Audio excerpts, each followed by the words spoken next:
Yes, yes, yes. Good morning, everyone. Week 3 is upon us. We are 3 weeks into this young fantasy football season, and it is the most incredible thing that I get to stay with you here for a third week. I'm so blessed that they are still letting me do this 3 weeks into the young football season. This is a Checkdown. It's your boy Rick Rosen here for 3 hours. It's Heavy.com's weekly fantasy football advice show. Hey, first, you got it, Tanner. What's going on, man? What's going on, Chris? Thank you for stopping by. I'll get right into it for you. I am so out here for you. I have no idea what to do in my flex. Thielen, Higgins, Ingram, Duke Johnson, Sproles, White, have Crowell at RB starting already, if that matters. It does. Thank you. 0.5 PPR. Okay, Chris.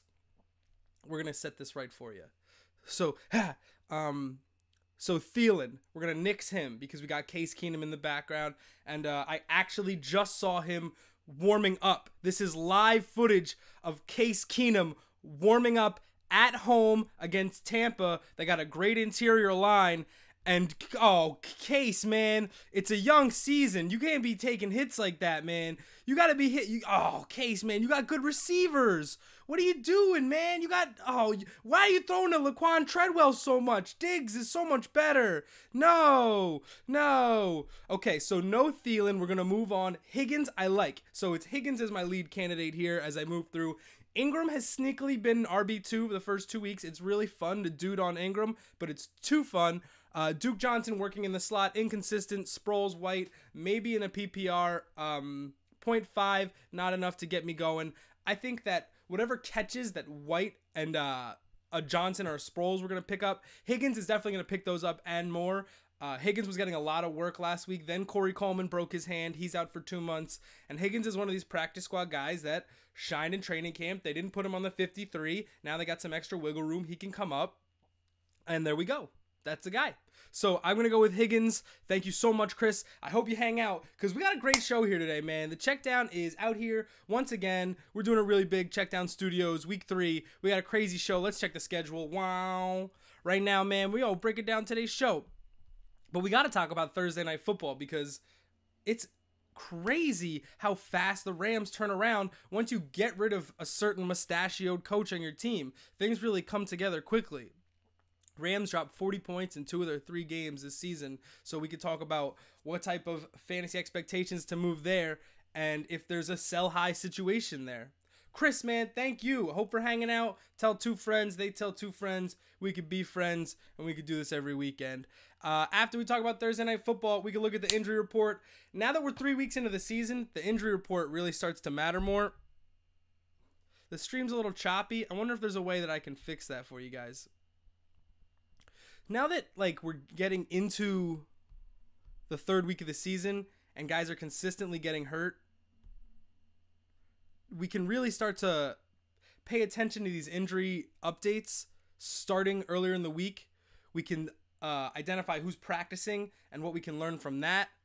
And then from there, it's really just about being prepared for game time decisions. So we're going to do an injury report, but later in the show, we're going to talk about streaming options for every option, every position, in case there's a freak accident and you absolutely have to add someone today. We got all guys owned in low percentage of ESPN leagues, so twofold on the injury report. Check down rankings. We're not doing food today. We did food the last 2 weeks. There will be a cute power rankings later on in the show. We'll talk about live streaming. And we're going to talk about Bengals' new offensive coordinator because I think that's really important. It's a big move. There's a lot of fantasy relevant players on Cincinnati and how to handle them moving forward. It helps to learn about who's going to be calling the plays for them and what his objectives are moving forward. Ken Zampese is out as Bengals offensive coordinator and Bill Lazor is your new guy.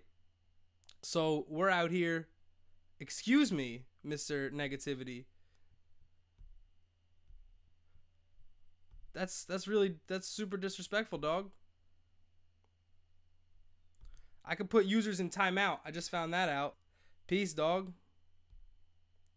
I don't really know how to handle that. I know how to handle it with a block button. Smash. I know, dude. It's unbelievable. Dude. People are going crazy. Yes, Twitter was an absolute shit show yesterday. Let's bring it back to the main, because this is crazy. And then, okay, so we're going to end the show. We're going to do the draft app again. Not everyone was around for that segment last week, but we used the draft app to pick a 5-player team, live snake draft with 3 people, and we won. We took the cash, number 1, first prize. So we're going to put that belt on the line later in the show. I can't believe someone just, like, immediately, like, that is the most insane, like, immediately. Wow. Crazy. All right. Questions. Let's talk fantasy. Thursday Night Football was crazy because usually we want to project how guys are going to perform, and every guy that could have performed or was projected to do anything had a really solid game on Thursday. Obviously, Todd Gurley was the ultimate breadwinner, and he could have easily had 5 touchdowns. And for those that stuck with Gurley through what was a really rough last season, they really got the full payoff because he looked great, and he looked like a dual threat, which is something that wasn't really happening during Goff's first season. But now that Gurley is the definitive focal point, and we're not just trying to set up big plays for Jared Goff, like, that's not at all we're trying to do. But Sean McVay, best looking coach in the NFL, he did some really interesting things to kind of learn from the San Fran defense and adjust later in the game. He was running duplicate plays to pick up tendencies in San Francisco. The Rams, I think, which really stands out is how good they were in the red zone. Jared Goff was outstanding in the red zone. Sammy Watkins is a great red zone target, and he ended up with 2 touchdowns. So if the Rams are going to be that efficient moving forward, that's going to be a much more bankable team, because you know that once they get down there, they have the right plays to get the job done. And it's really good because they can hit you with the slant with Kupp. They can hit you with the fade with Watkins. They can hit you with the power eye game with Gurley. So it's really just a matter of pick your poison. And the 49ers can't defend all of that. So they got lit up. And that's going to be interesting moving forward, because the 49ers have Brian Hoyer at quarterback, and many don't see that as a sustainable long-term solution. CJ Beathard from Iowa is the backup. So we'll see how that goes. Oh, I totally skipped over Mo's question. I'm sorry, Mo. 0.5 PPR, Delaney Walker or Ebron? I'm going to go with Delaney Walker there. That's a toss-up. I like Ebron. I think Keanu Neal's been hurt, and I like that game's going to be much more pass-heavy. The Lions have a balanced attack. It's tough with both of those guys because they're both part of a run-first scheme, and they're both sporadically utilized. I think that Jim Caldwell sort of bailed on Ebron as a short passing option, but he's still going to use him more and more because Amir Abdullah is not the back out of the backfield that was promised. He's a little bit underwhelming in that role. So Delaney Walker, I think, is very consistent. Ebron isn't as much a touchdown threat, but PPR, yes, 100%. So Mo, I think that's a coin flip there. Going against the Seahawks makes me nervous for Walker. So if we can go with Ebron, I'd feel a lot better against a worse defense. The Falcons' defense isn't anything to write home about, and the Lions should score some points at home today. And they could even win that game if they took it seriously. Tanner, PPR is this week I finally start Cohen over Howard. I think that's fair. Howard's dealing with a sprained AC joint. That's going to really affect his touches, his mobility, his ability to take contact and keep moving. When you got a guy like Cohen who's literally leading the NFL in targets for a running back and target share for running back, he's developing into a quality start every week. And if it's PPR, if you got a running back that's catching 5 passes a game, that's officially a must-start PPR. So there you go, man. I'd say pull the trigger on Cohen, and I'm rooting for you. We are here for hour 1 of the Checkdown. We got a football game going on right now. Definitely hook me up with some highlights. I have no idea what's going to happen in Damn, man. We got Jags. I can't be missing Jags Ravens. I can't be missing little Buck Allen. I got Yannick Ngakoue on my dynasty team. What do you say, Jags? The Jags, man, like, how many times is some radio guy going to pick the Jags to win the AFC South? Like, it's so frustrating that they can't ever go forwards, but that's what happens when Blake Bortles is your quarterback. Quick update, Jags are in the end zone, 10-0. Who did that? Mercedes Lewis is still out here. Mercedes Lewis did that, boy. Wow. See, I like the Ravens defense. They got 10 picks in 2 weeks. So for them to be out here looking like letting Bortles chop them up, I'm going to go jet lag. I'm going to rule jet lag on that. I just don't think that, like, the Ravens secondary is good. So whatever they're working there, I know Fournette has a bunch of carries early, so I'm wondering if maybe that is giving them some balance, which, you know, is helpful if you want to beat any team. If the Jaguars can get into I'm missing the phrase here, but it's like run positive situations or like score positive situations where they're within a score or winning and they can dictate play a little bit more. That's where Leonard Fournette's most effective. And if Leonard Fournette's going to get 15 carries in a half, the Jaguars are going to be in great shape. The problem is when the Jaguars go 3 and out and the other team scores, because that totally changes the game plan for what they want to do, and that puts way too much in Blake Bortles' hands for what they're trying to do. Buck Allen could very well have a game. He's super involved, yo. He's number one touch man as far as that backfield, even with Terrence West back. Terrence West practiced 2 days, but it still doesn't matter because Buck Allen's much better out of the backfield. I got clowned last year for drafting Buck Allen in like the second to last round, and now he's the guy, PPR. But he can catch 5 passes a game. He's another one of those guys like Cohen, who's Tevin Coleman, get involved. James White. I may not be the dominant stat guy, but I'm going to sneakily give you 12 points without a sweat. And then if I get in the end zone, I had a great game. So, speaking of sweat. What's up with this extended summer, y'all? I'm not really feeling it. You boys ready for some breezies? You boys ready for some winter? Goodbye, my friend. Come on now. Tony Fedora, what's going on, man? It's a beautiful thing.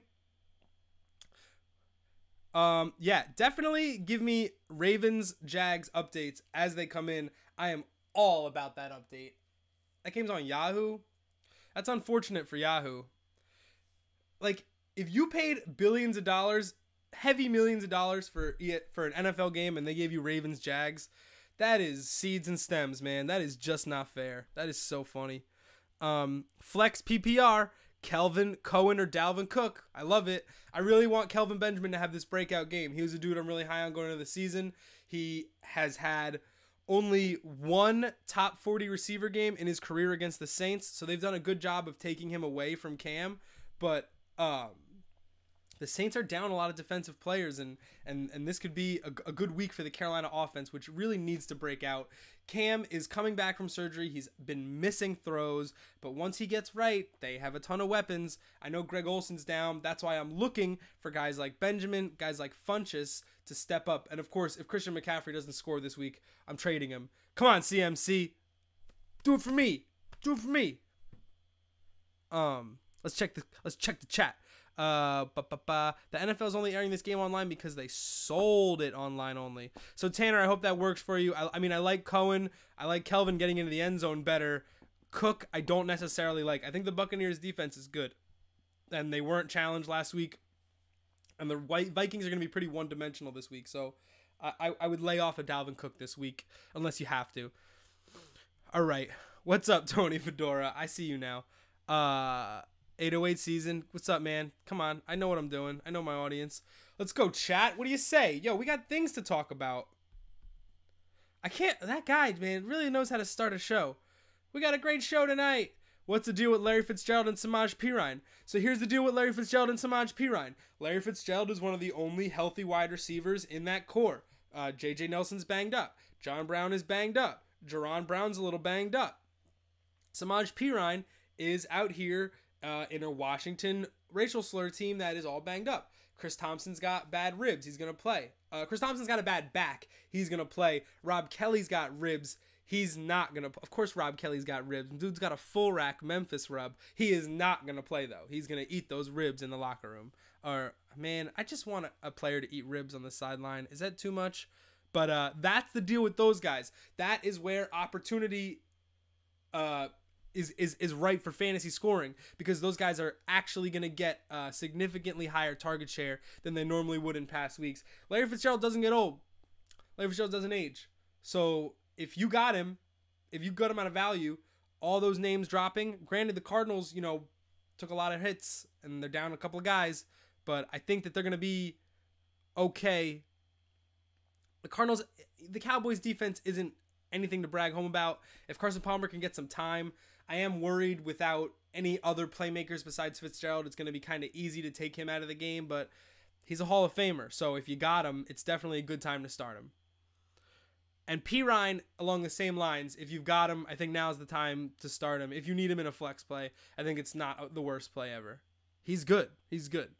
Cam or Cutler? This is a rough call because Cutler is the spot start. If you got a guy playing the Jets, you should be starting the guy playing the Jets.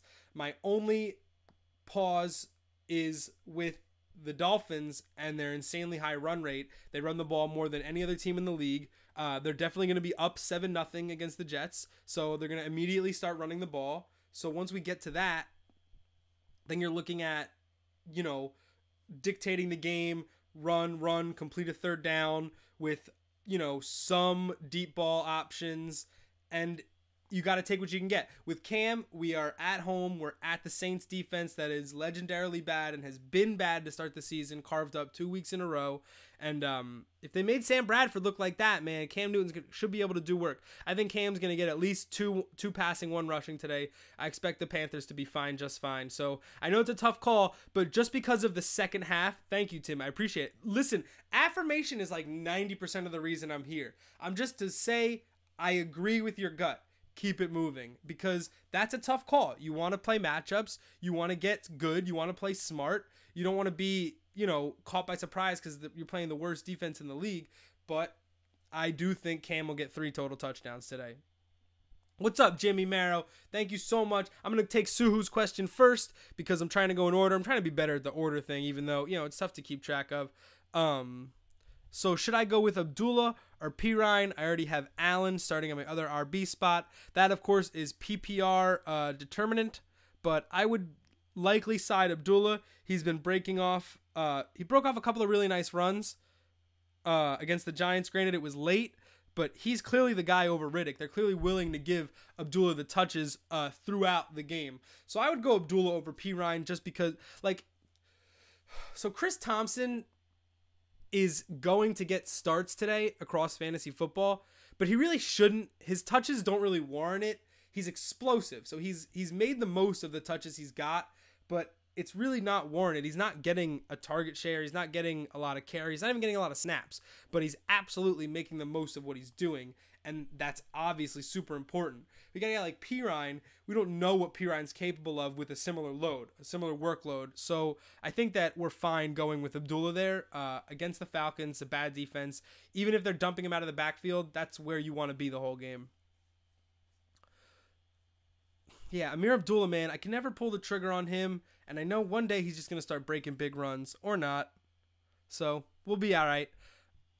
Yo, what's up, Jimmy Marrow? Is Mixon a sneaky start? I do think Mixon is a sneaky start, but I'm apprehensive because I know that you probably have better options going on. I just don't think it's time to expect the world from him at this stage in the game. But it might be time to do our Bill Lazor bit here. I'll do 10:30. We'll take questions for another 9 minutes, and if nothing really happens in the next 10 minutes, then we'll talk about Bill Lazor, because I think it's really important that you think about the correlations between these staffing changes and what a guy did in Team X and why he came over to the new team and what they were successful for and what they want to do scheme-wise, which is something that fantasy guys don't always really think about, matchups and what a team is trying to do. And that's what we like doing the Checkdown, is to take things from a practical, tactical football perspective and apply them to your fantasy score, because that's where you win. I'm trying to find out a way to get a little less laggy here, guys. I know it's a little shaky, but I don't want to be like tooling around too much. I don't honestly know what. I'm not good with segments in the middle of, settings in the middle of this thing. Let me do 1-2 clicks. Oh, Tim, man, super chat. You get to draw whatever you want. Is that what you want? Do you want the heartbreak symbol on my? What's up, Tony Fedora? What's up, Tony Fedora? I'm gonna get that question in a second, but super chat supersedes all. So, Tim, is that what you want? On the emoji board's coming down, baby. You wanna put that over here? You wanna put that over here? You wanna put it over here? Emoji board is out here. Tim, let me know what I can draw here. I can draw the heartbreak, and yeah, let's do that. I got a red marker, Damson. Tanner knows. Tanner knows what's good. So, let's try not to embarrass myself drawing, and I'll take a question and talk about it in the meantime. So, if you have DeMarco Murray hurt and you have Mixon or Sproles, well, that's a different scenario. I would go Mixon. Not playing against a terrifically good defense. Bottom left, you got it, man. And when it comes to Sproles, that's one of the more inconsistent starts in fantasy football, which is like crazy. Because when you talk about talent level, we all know Darren Sproles can ball. All right. There's got to be a wedge in the middle of the heart, right? I find out from past shows that the more you talk about this, the less the actual drawing gets done. So it's really important that you just like go for it. I'm also like running out of marker. Yes. Let's get that symbol again. Where'd it go? Okay. Let's just go for it, man.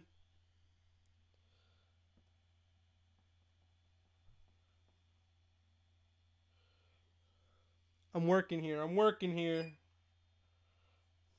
Man, this red marker's really balling. Oh, man, we're going to have to hit up Michael's. We're going to have to hit up Rag Shop. Where do I get Expo markers, guys?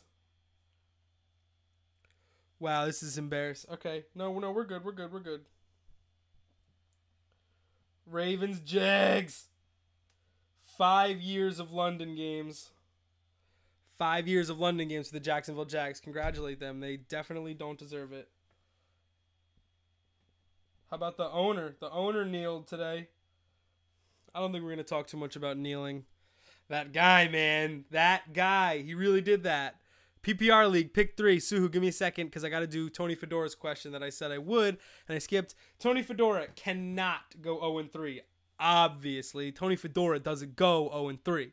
PPR Money League, I'm worried about starting Jaquiz against Minnesota. I have Jamison Crowder, Rashard Matthews, and Chris Thompson on my bench. Replace Jack. I think replacing Jaquiz with Jamison Crowder, if you're nervous and want to go for a little bit of a boom or bust, I think that's totally legitimate. The Raiders' best corner will likely be on Pryor because of the size mismatch. Pryor's been getting fed anyway, but I think that's a fine place to start Crowder. Yo, the red is literally like dying on me as we do this. You know when you use an expo marker and you're like, oh, there's an angle here. There's an angle here that'll get me juice. I'm trying to find my juice angle. Does that make sense? We're drawing. Sometimes when it feels like you're drawing, you're actually actively erasing with this tip. Does this look busted to you guys? Does this look old school? Does this look like the teacher, needs to invest, but the school board is rejecting her budget? It's literally erasing the things that I'm trying to draw over. If I press down like on one of those felt tips, does that work better? Wow, what a disaster. The budget, though. The budget. Next month, we'll come in with a tux. The budget kicks in. All right, so you can replace Jack and Crowder if you're feeling frisky. Let's do this Suhu question. PPR League, pick 3. 1, 2, 3, 4, 5. So don't pick 2, is what you're telling me. Dez, Devontae Adams, Keenan Allen, Jarvis Landry, Martavis Bryant. I'm going to take not Keenan Allen because of the Marcus Peters fear. I'm going to take not... It's hard to not want to take Dez, but Patrick Peterson's very good. I don't want to say don't take Dez, but that is they're gonna take him away. So why don't you take? If it's PPR, you definitely want Jarvis. Martavis Bryant, I'm worried about. I think game script will probably see him be very quiet in the second half. So give me Dez, Devontae Adams, and Jarvis Landry. If Jarvis Landry's going to get the same 15 targets that he got in game 1 against the Chargers, then you got to be starting Jarvis Landry. He becomes a PPR every week start. It's out of control. So I think that's a fine number to work with. Those 3, you're going to be fine. Those are 3 very good receivers. It's literally erasing. Like, it's erasing as I'm drawing it. I'm really trying, dude. It's going to get edited. There will be edits. I think it looks good. Regerts. I think it looks good. Oh my god. Love it. Love that emoji board. All you got to do is super chat and I will immediately answer your question. And then whatever you want to put on that emoji board, in green marker. Whatever you want to put on that emoji board in green marker, I will put on the emoji board in green marker. All right, let's relax here and reset the show. Schwitzing, dude. What is that? Should I open or close this window? I honestly think it's going to be worse. Pause. It's probably worse. Yo, when did this happen? Is that Indian summer? Is that offensive? I don't know what that is. You see that, Schwitz? See that, Schwitz? That's real coming in. That's real work right here. The Checkdown's out here working for you. All right. Let's do this bit here. So, the Bengals have a new offensive coordinator. Let's back it up. I'm hot, man. I'm working here. Better flex play. What's up, Cha-Cha? How you doing, man? Thanks for popping in. Chachi. I love it. Better flex play. Crowder, Chris Carson, or Derrick Henry. I need to know if it's PPR. I will 100% answer that for you. Chris Carson is like getting the majority of touches in Seattle, but he's not getting PPR looks. Procise is getting PPR looks. So it's a weird dichotomy where it's like exactly. So it's Carson, like you're not getting max value. He's getting most of the snaps, but not getting the most effective touches, which is like crazy. Just reported that. Okay. Not really sure what's going on. Standard. Better flex play. Crowder. Okay, so Derrick Henry would be the better start, but DeMarco Murray's going to play. We're watching that, obviously. It's early in the show. But if we get to 12 and DeMarco Murray is not, playing with that hamstring problem, because hamstrings, they're a thing. DeMarco Murray could say he's going to go take 5 carries and spend the day on the sidelines, but it's still against Seattle. It's still the late game, so we can't risk it. And so why don't you give me Crowder against Oakland? It's a porous defense. Washington's going to throw the ball, and he's got the best chance of scoring out of those 3 dudes. So on that measure, why don't you give me dat? Give me dat. Give me dat. Keep it moving. Dalvin Cook or Derrick Henry with Murray banged up. So in this case, I would probably go Henry. Dalvin Cook's numbers haven't been earth-shattering. No problem, Chachi. Stay around. Hang out, man. We are out here. Go tell 2 friends. Get them in here. Dalvin Cook is the workhorse for Minnesota, but their offense can't really get off the ground. They can't develop any consistency. They're not stringing first downs together.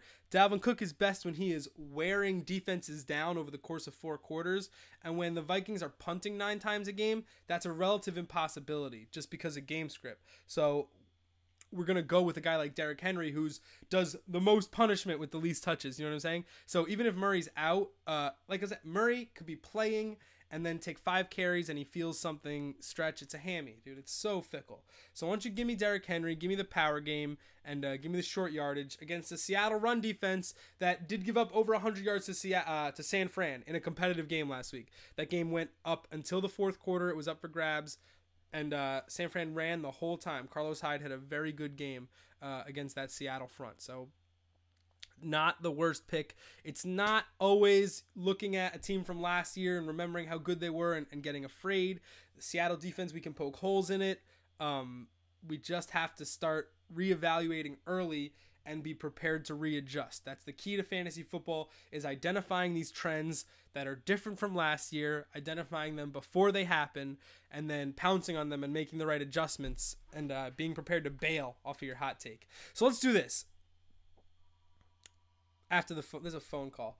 I want to take this. I want to make this segment real nice. I want to bring you some good content. I want to bring you some production value. I think that's valuable. Tony Fedora just reported. Oh, baby boy. Nice, Tony. Bless. Just reported that Jordy is starting today. Why does he feel like he won't make it through the second half? Do I start him? Well, because he's a guy coming off an ACL, and it's the same leg. It's a hammy or it's a quad. It's the same. It's a high leg area. These guys with their hammies and quads, it's all front and back to me.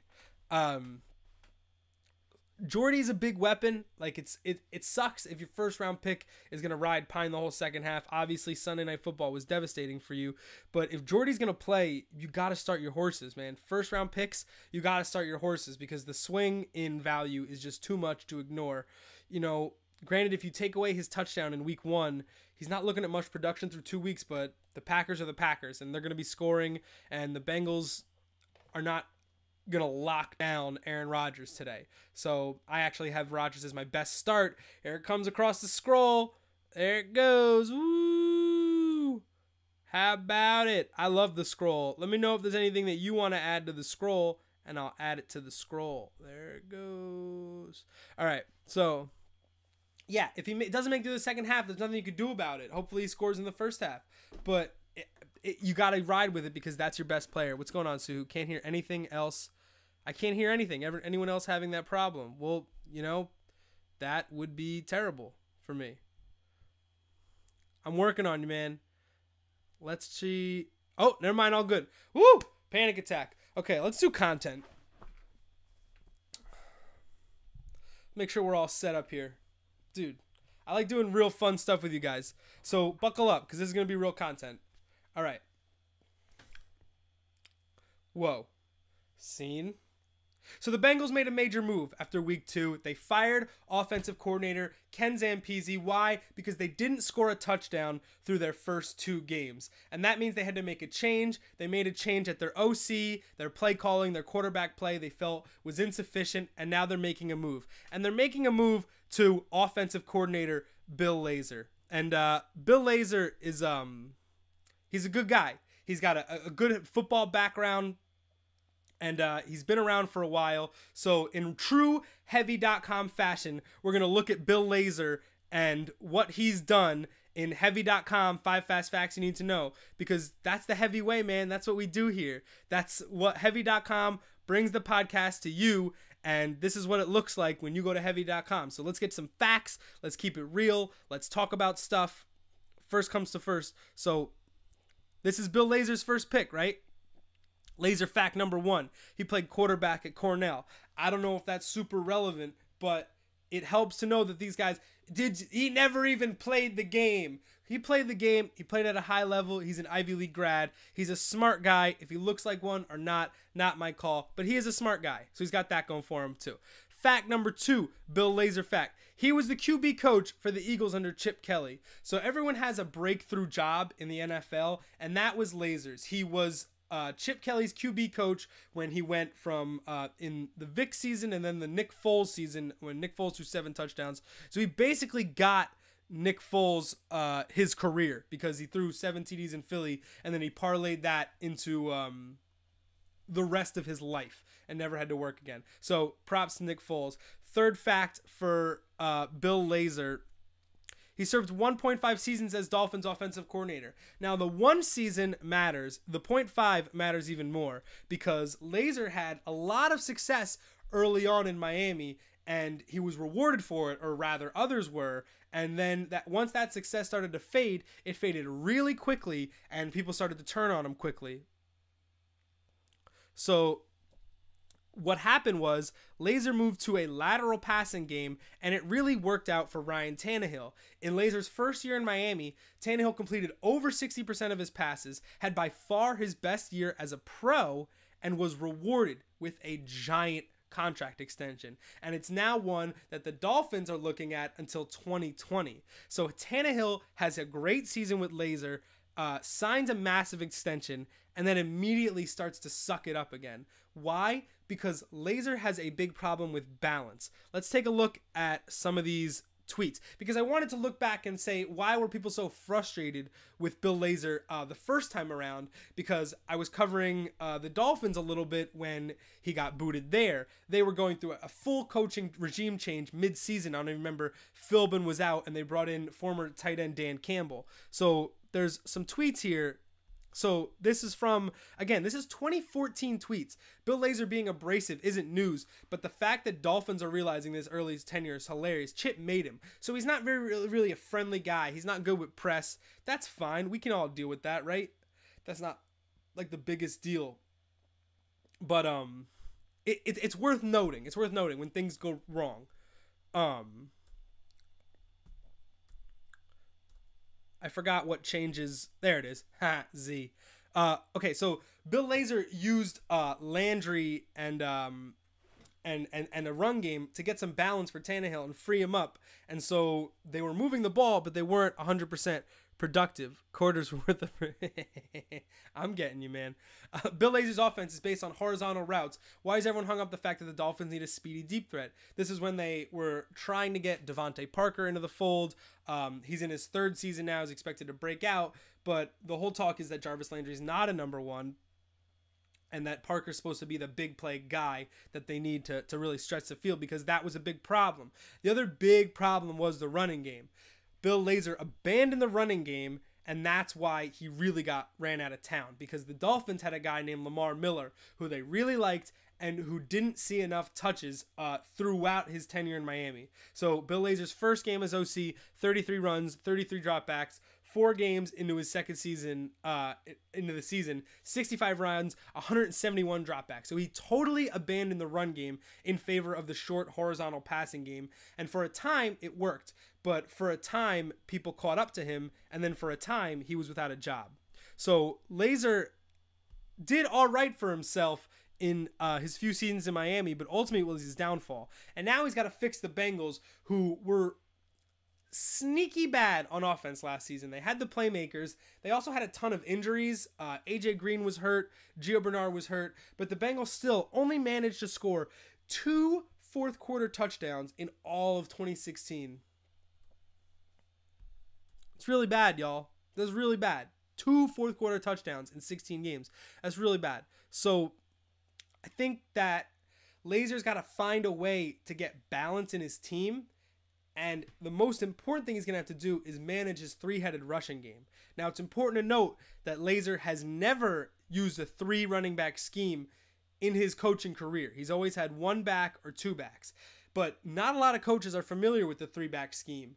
And what Zampese was doing was just high school, man. It was Gio gets the first series, Hill gets the second series, Mixon gets the third series, and that's just not fair to the backs. It's just not fair to the hot hand. So if anybody's going to win out in this scenario, I do think Mixon is going to be the guy that wins out. Am I ready to start him every week? No. Do I really, really, really want to watch the game today and find out what kind of touch share Mixon gets involved in and how the snaps change with Lazor? 1,000,000%, and I'm very excited. So that's a quick overview on Bill Lazor. That's our Heavy.com 5 fast facts you need to know. Always pop over to Heavy for all your viral media news. And we got some fantasy stuff and odds, and we're always on top of it. And just a really good website with really talented writers, and they make the show possible. So big up to Ben and Aaron and Simon and everyone at Heavy.com. Bucks minus 2.5 at Vikings. Who you got? I actually got the Buccaneers there. Not necessarily even Hard Knocks hype. I think they're a very good team, and I think that Case Keenum's not a very good quarterback. The Steelers' defense isn't even as good as the Buccaneers' defense. So whatever futility that Keenum put on display last week against the Steelers, he's not going to be much better this week. He's probably going to be worse.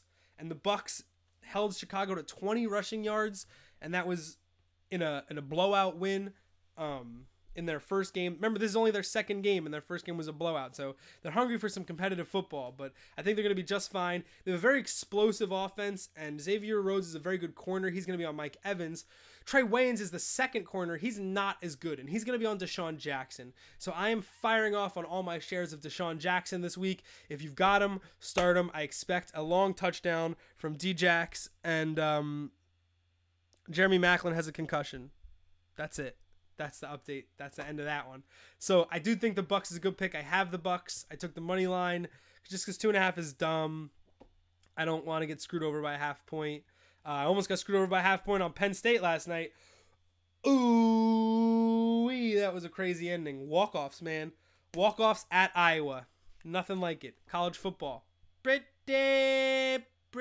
good. That college football is a lot of fun, man. We're just about through our first hour here on the Checkdown, our third week of the season. We out here. Today, we did a little Thursday night talk. We didn't go fully into it, but we could do some injury stuff now, and we'll get to our rankings into the next hour. We talk about, we're just jumping around here. Don't listen to the schedule like it's like a real thing. Just think about it as topics to keep an eye out for, because, we got to fill 3 hours, and we're out here. And if there's no questions, you're going to listen to your boy ramble. There's a good slate today. I wore my Giants shirt to give the team a little extra love. I think we need it. I don't think it's going to matter, but I think we need it. And it'll be interesting to see if the Eagles' pass rush is just totally takes over the game, because it's possible the Giants get 0 yards today. But if McAdoo game plan's right, what am I saying? It's a divisional game. So if you think you know what's going to happen, you don't watch football, because you don't know what's going to happen in the NFC East ever, ever, ever. So we can move on from there. Thank God it's an early game. I can get my Giants and Jets losses out of the way by 4 o'clock. I can move right on.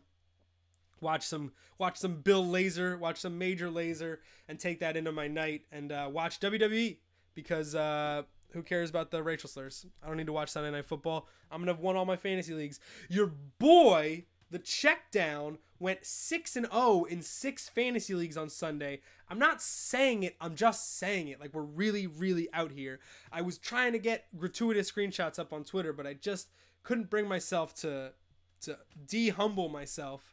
I wasn't gonna do it for everyone, for the legions of followers, man. It happened. It really happened. It doesn't always happen when it happens, man. It really happens. Rex Ryan just went in on Trump. Who cares? Losers talking about losers. Let's do a little injury report stuff, because the injury report's fun. So this is our injury report right now. Questionable questions and doubtful doubts. Let's get in here. I'll pop in. Pow, that's me. What's up? I'm over here now. We're going to talk about some injury stuff now.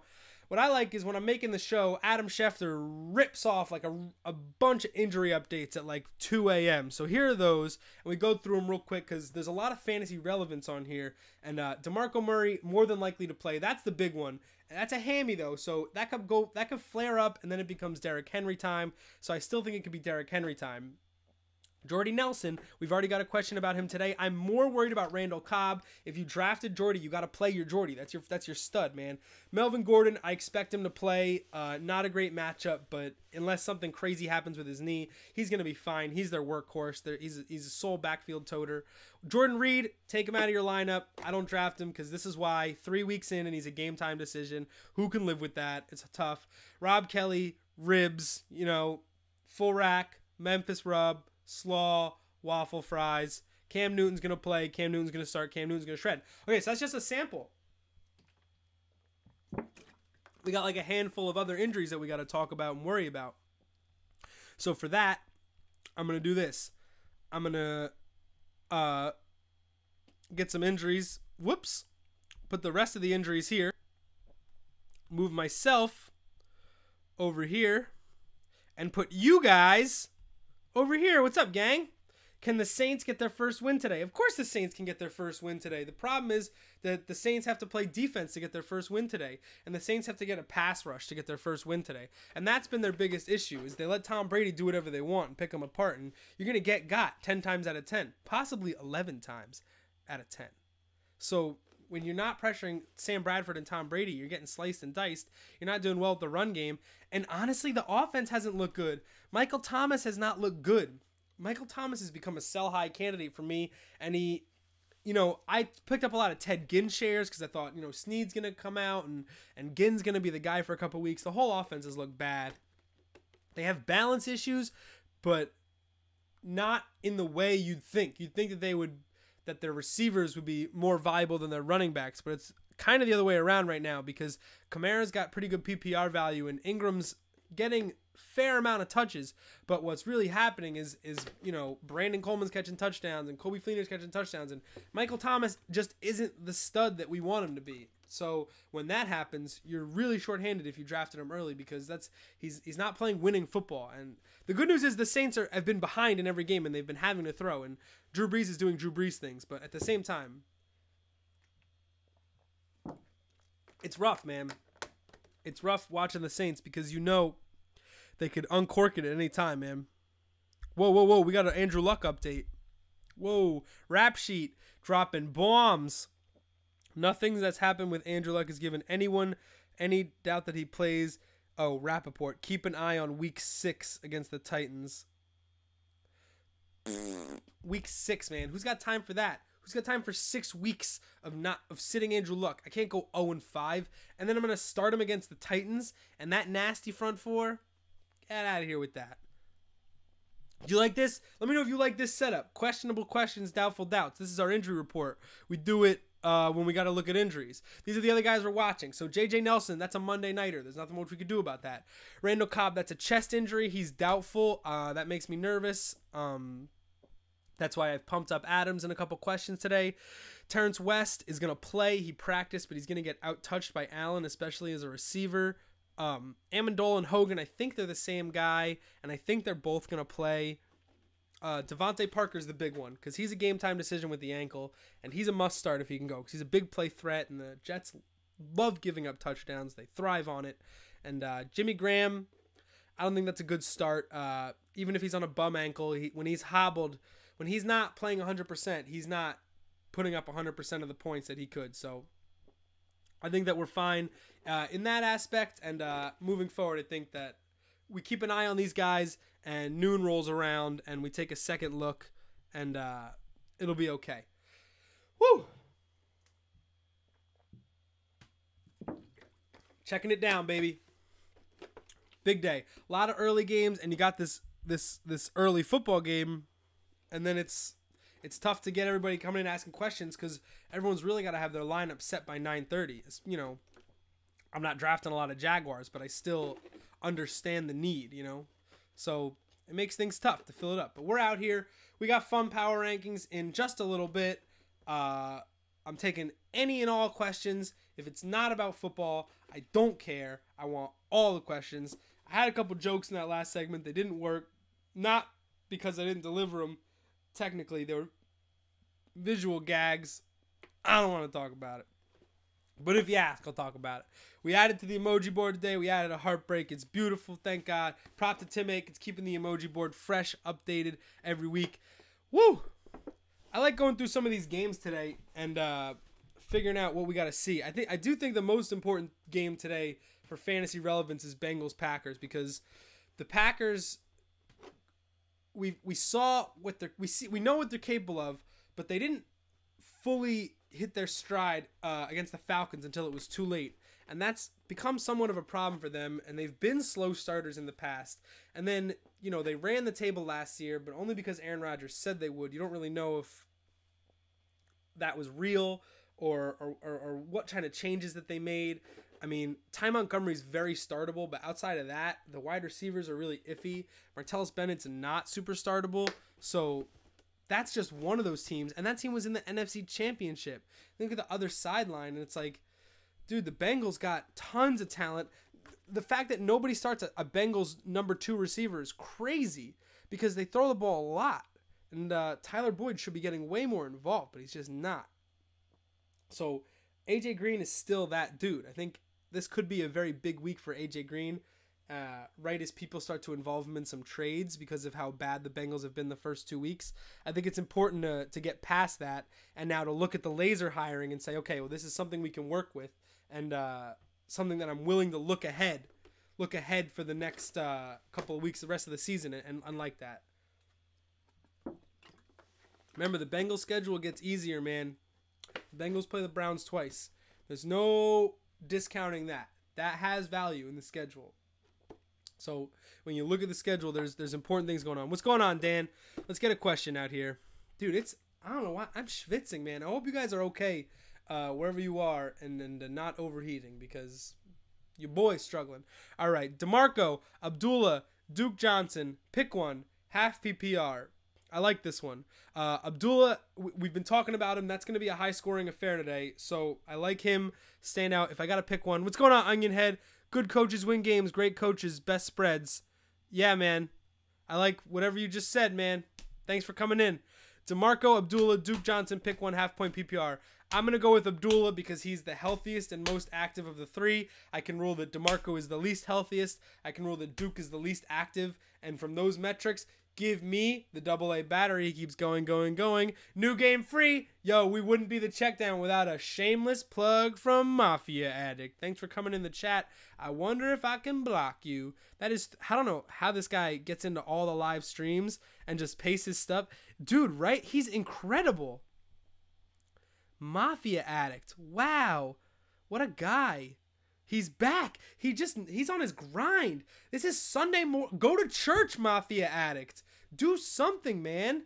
Get your life together. You're copy pasting into live chats, man, for 12 people. What is your overhead like? What is your demo? What is your demo? Because there's got to be bigger streams in this one. Come on, just pop into there. Unless he's been banned elsewhere and this is his last bastion of internet freedom. Either way, we welcome you for the brief time. How do you treat Mafia addiction? Probably with a box. Onion Head. I think Derrick Henley is the X factor for the Titans. I agree with you. Noodles and ketchup. That's super gross, man. Oh, poor foods would have been a good power rankings. Foods you eat when you're poor. And noodles and ketchup is definitely gross. Don Henley, definitely the Eagles X factor. I was working on that and like Henley t-shirts, which is a little bit more of an obscure reference, but Don Henley, definitely the X factor for the Sunday. But you know, Dan, take it easy because the Titans will have a tequila sunrise today against the Seahawks. No Dool and Dalton, just Wilson and Mariota. But if Mariota plays like the desperado we know he can, the Seahawks can check out any time they like, but they'll never leave.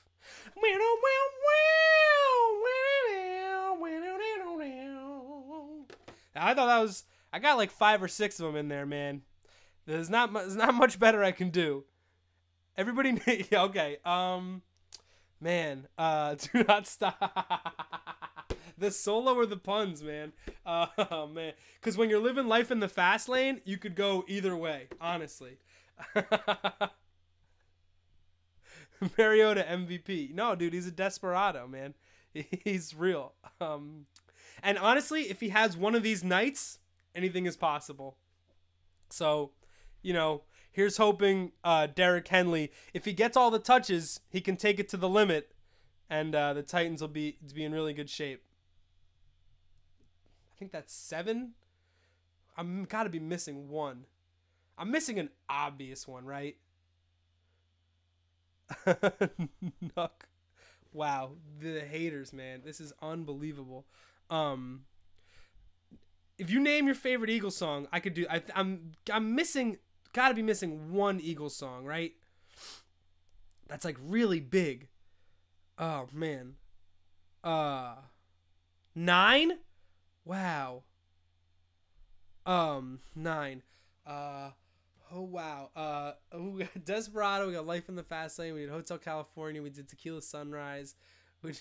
Oh man, because if Mariota, so I have the theory about Marcus Mariota, and he's not great in the fourth quarter. And if the Titans come up short, man, in Nashville, there's gonna be a heartache tonight.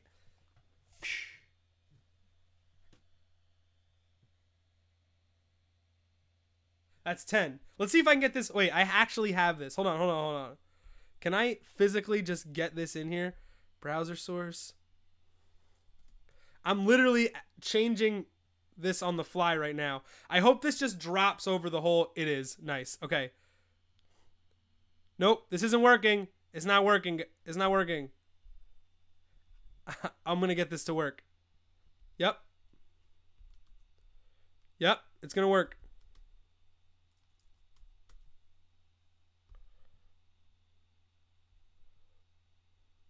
Come on.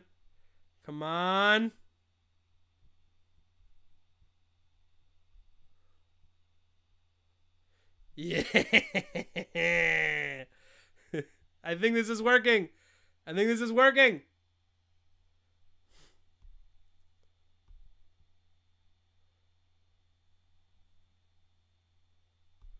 Yo, I'll smash that block button. What are you doing with that name? That is the most ridiculous. Is this going to play? I need this to play so bad.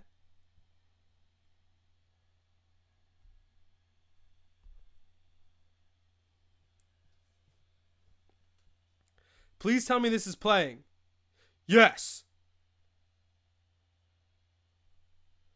This is slowing down my computer so hard. I don't care. It's so worth it. He comes back in. This is my boy. Yeah.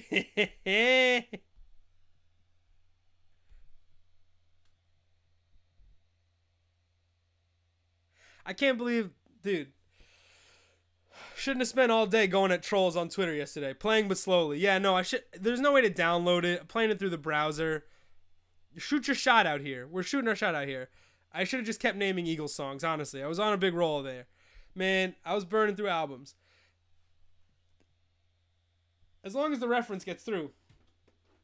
I only gotta make this joke one time. Wow, 23-0 Jags? Oh, Lord. The Chargers have reached out to Darrelle Revis, by the way. That can only go poorly. But I'm okay. Wow, dude, you spend one day in the sewers. You know what they say, man. Play stupid games, win stupid prizes. And being on Twitter yesterday was a stupid, stupid game. Do you know Colin Kaepernick has the third lowest interception rate among all quarterbacks since he entered the league, only behind Aaron Rodgers and Tom Brady? Go tell your friends. We're here on the Checkdown, man. Hitting hour 2. It is 11 o'clock. I'm your boy, Rick Rosen. If the Titans can get in the red zone, he's deadly in the red zone. I don't think Deadly in the Red Zone is an Eagles song, but I definitely agree with what you're saying, and I just think you're missing it a little bit, but that's what this show's all about. I still had fun. So what's going on in this London game? Someone tell me what's going on. It's 23-0, but what's the storyline? What is the oh my god. I almost said karma when I meant feng shui. I don't even think I meant feng shui. It's halftime. Oh Lord, Blake Bortles 2 touchdowns. One to Mercedes Lewis and one to Hearns. And 1, 2, 3 Jason Myers field goals. What are the Flacco 4 for 12 for 8 yards? What? How do you even do that? And a pick? And he got sacked twice? What? 4 for 12. He's got a Joe Flacco's quarterback rating is 7.6. I can't even believe this. Terrence West, 2 carries for 9 yards. The 2 catches. So here's the thing. Buck Allen. Buck Allen isn't your, he's not your PPR guy. He's not your savior. He's not your 1-1, I'm going the wrong way here with this hair. Buck Allen's not your 1-1, but he's got 3 catches for 4 yards. So even when he's not producing, he's not producing.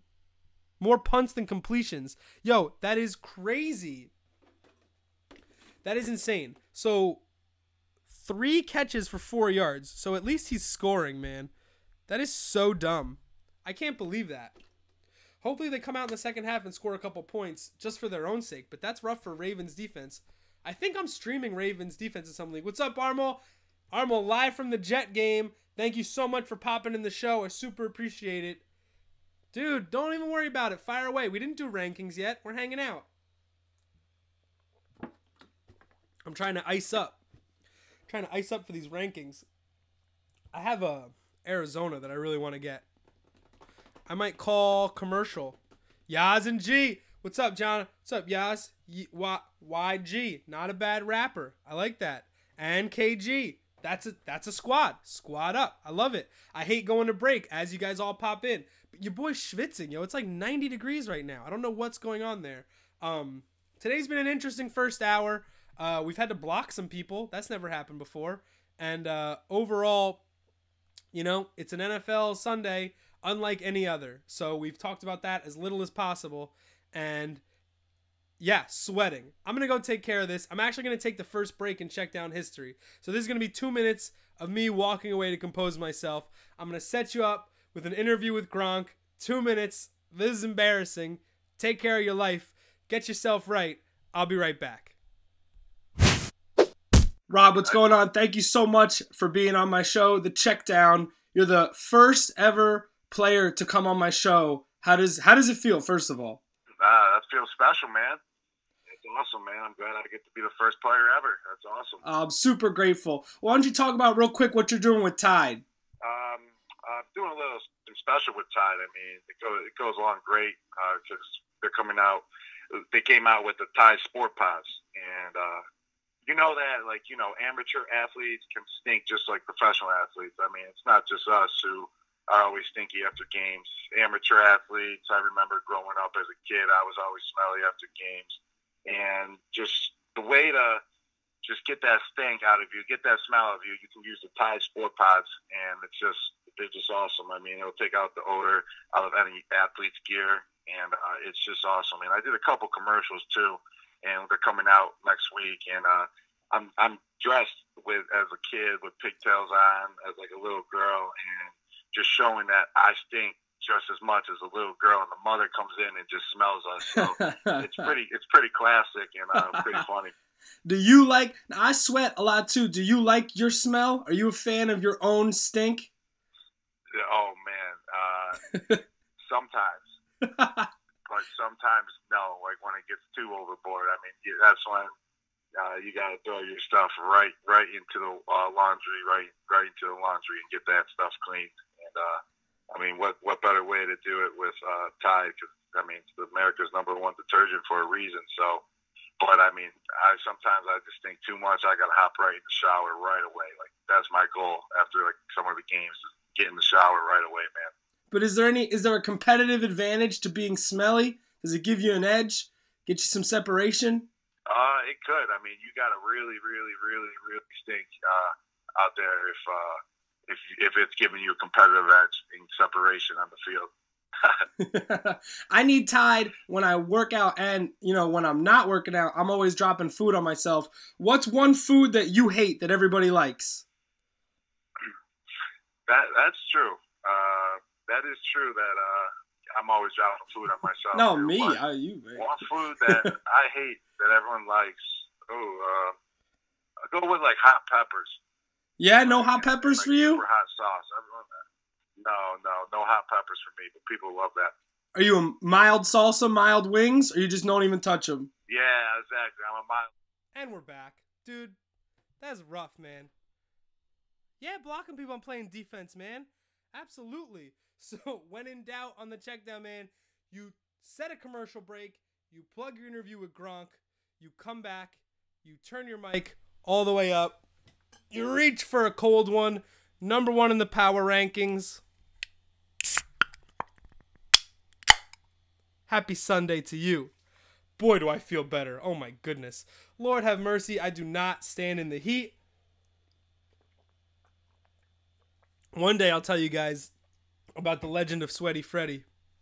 That's a tale and a half. But unfortunately, the show is only 3 hours, and we just don't have the time. Sorry, we didn't pick up any questions in the meantime. I'm out here. If anybody wants to throw me a question, man, we are here. Why don't we check it? Wow, we got halftime in the London game. We did our Bill Lazor facts, which I love. We did our injury report. Let's check the schedule. What's left? We can talk about if you're going to sell high on any Rams. I do think it's a good time to look at moving Sammy Watkins. 2 touchdowns are not going to come every week for that guy. Robert Woods had a good game. If you can get a middling running back for him, that's way more reliable than what he's going to be putting up. Pierre Garçon also had a good game too. I don't think that's sustainable. I think that's matchup based and inconsistent. So when you look at Rams-Niners, it's an 80-point aberration. We don't really know what to make of it, except that, yes, Todd Gurley's very good, and the Rams are much better with Sean McVay than they were with Jeff Fisher. So we're moving off from that. Let's do live streams. Let's see where we are with the power rankings, because I timed that with some tweets to make sure that people were out here. I thought I had the link in this tweet, but the link's not in the tweet. we could do power rankings in a little bit, and then we'll come back and we'll take a look at the injury report and see where DeMarco Murray lands on it, because that's really important. That's a late game, so we got to get that settled. We might have to move on to Samaj Perine. And then we'll do a live streaming, and then we got to do our draft. We got to do our draft. That's super important. Find out who we're going to take. Last week we did really well in the draft. We got Tom Brady against the Saints, and we got Kareem Hunt against the Eagles. And basically those two guys carried us to victory. We also had Antonio Brown. He didn't even do that good. I think we got Zeke with our first overall pick, and he was like the number one bust of the weekend. So great job by you guys who watched the show, who were begging for Tom Brady and Kareem Hunt, and you guys single-handedly won the draft. So we're going to put our money where our mouth is, and we're going to go for it again this week, and it's going to be real good. Did we talk about Mariota today? We only paired Marcus Mariota with like 9 Eagles references, dude. You missed it. But there'll be a post on it. I talked about some Mariota, not big on Mariota against the Seahawks. He's never one to really pick apart a defense, so I think that they'll probably lean on their run game heavy. The Seahawks gave up a lot of yards on the ground to San Fran last week, and Mariota versus Simeon is a tough call, but I think you're probably better off with Mariota. That's a tough call all the way around. Simeon's just due for a letdown game. It's really rough. He's averaging a touchdown every like 10 passing attempts. He's not throwing a lot. He's just wild efficient. CJ Anderson's got more touches than any running back in football right now. CJ Anderson's your leading touch man, which is crazy. But that's what we're doing, man. Mariota versus Simeon is very close. I'm gonna look at available weapons, and I want to lean Simeon. But the Bills honestly have done a very good job on defense the past 2 weeks. They did a very good job limiting Carolina, and I think they probably could have won that game with a few different bounces of the ball. But Mariota against the Legion of Boom with the run defense, with the run scheme, preferring Henry, I would probably go Simeon based on the skill package, revisiting all that. Give me Simeon, mostly give me Thomas, Sanders, and Anderson over Derrick Henry, Eric Decker, and Rashad Matthews, because Corey Davis is out. Corey Davis is really having problems early in his career, which sucks, man. He's going to be a really, really good wide receiver, but as we saw with Beckham, man, if your hammy acts up and you try to rush back onto the field as a rookie and you're just not ready for it, for the strenuous workload of the NFL, it could be a real season-long problem. Man, I was schwitzing before. I really had to take myself out of the game. Give me the helmet tap. I really needed a breather. That was crazy. I lost myself. I lost who I was. I lost my essence. I'm back. Thanks to Arizona green tea at only 99 cents. Arizona green tea has no preservatives, no artificial color, no artificial flavor. Green tea's been brewed for thousands of years, and you're not too good for it, you pretentious son of a bitch. Only $1 for all the herbs and antioxidants you could ever need to get you through the day, and just enough sugar to make you think you're not drinking a soda. Arizona green tea. The tea for me. I just cut you the greatest Arizona promo all time. You're welcome, Arizona tea. You could take that, do whatever you want with it. That's free. That's fair game. We're moving on. So, what am I missing? Hey, Bal, talking about more. Jags are good, especially on D. Bortles not very good. Yeah, the Jags showed up really nice today. Or Joe Flacco's bad. Both very possible. Or Joe Flacco's bad. I want to know how many sacks Joe Flacco... Whoa! The Steelers are staying in the locker room during the national anthem. That is super savage. I didn't even think that you could do that. I didn't think you were allowed to do that. So, that's crazy. So the third week, some teams are desperate now. Yeah, some teams are desperate. I don't think staying in the locker room for the anthem makes you desperate, but I don't think you were talking about that. I'm just doing one of those things with the thing. I got people hitting me up on the text trying to get fantasy advice. You know you got to hit me up on the show. This is the only place I'm going to answer for the next little bit. And if you don't know now, you know. Get out here. Jeremy Maclin is cleared to return. He was getting looked at for a concussion. Yep. Yep, whatever that was. Thanks for hanging. Trying to get a couple more people in here for the power rankings at 11:30. Yeah, man. Checkdown, week 3. It's been a really fun ride, man, these first couple weeks. Today's been a little bit bumpy with... Dude, yesterday we were going at people on the tweets. It was honestly a massacre. But people need to know. So if I'm not going to start blowing people up, people are going to start blowing me up. And troll's going to troll. I tell you what, it's way easier to be a troll than to be any sort of poignant or just on any side. It's just easier to be on the side of destruction. I was commenting on what somebody said on Twitter last night about the whole situation, and somebody responded with a selfie of me at the dentist, but it was my old dentist's office. So I'm trying to work the numbers. Like, I've been seeing one dentist since 2013, and it wasn't in that office. So this person, this was a day after we had an exchange. We had an exchange on Friday, and last night they came at me saying, who takes this dumbass selfie with what had to be a picture of me in the dental chair from 2012. Like, dude, go outside. Read a book. It's so much easier to be a troll. I imagine it's a fun existence, but dude, like, so many better games out there. Like, Overwatch is a much more fun game than Troll the Journalist, which I do not claim to be, but I know these people are out there. Nah, dude, it's these people with no Twitter. People got no followers because they ban anyone that follows them. And then it is out of control. But seriously, what's up, Driscoll? I'm going to back up and take a couple of these questions. Who takes that dumbass selfie? No, I mean, it was from 5 years ago. It wasn't the... Now we know who sent it to me. Thanks, man. But no, like, if I don't know you, I don't know this person, and they just dug through internet archives for an insanely old selfie just to be like, who takes this selfie? Not with any, like, poignant, like, oh, you said this, but now you're doing this. It's just me in the chair getting a tooth extracted from 5 years ago with the apron on me or anything. It's so insane. Anyway, Marshall is off, and each week you never know who shows up. Mariota. Well, you know, Marshall goes off because Rashford starts the second half. But that's a whole different segment if you want to do that. Zeke, Mariota or Tyrod? Relator, would you rather burn to death or drown?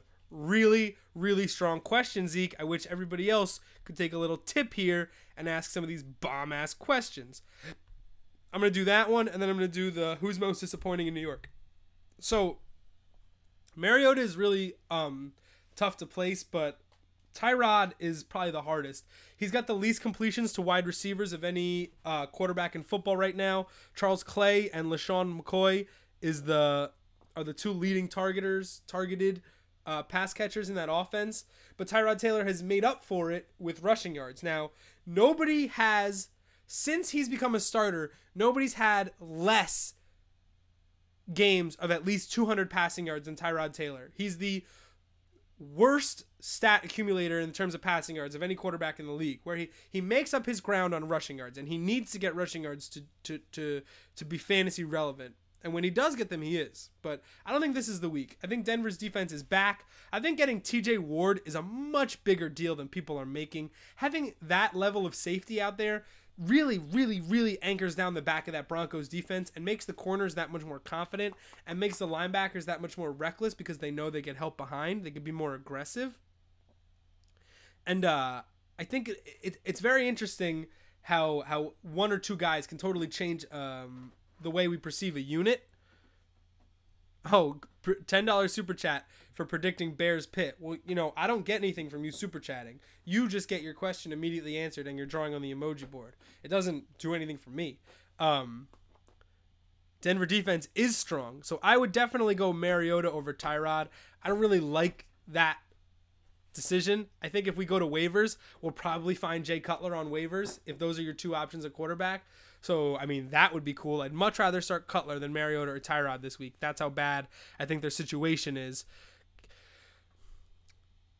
Disappointing of all the New York teams: Mets, Jets, Giants, Knicks.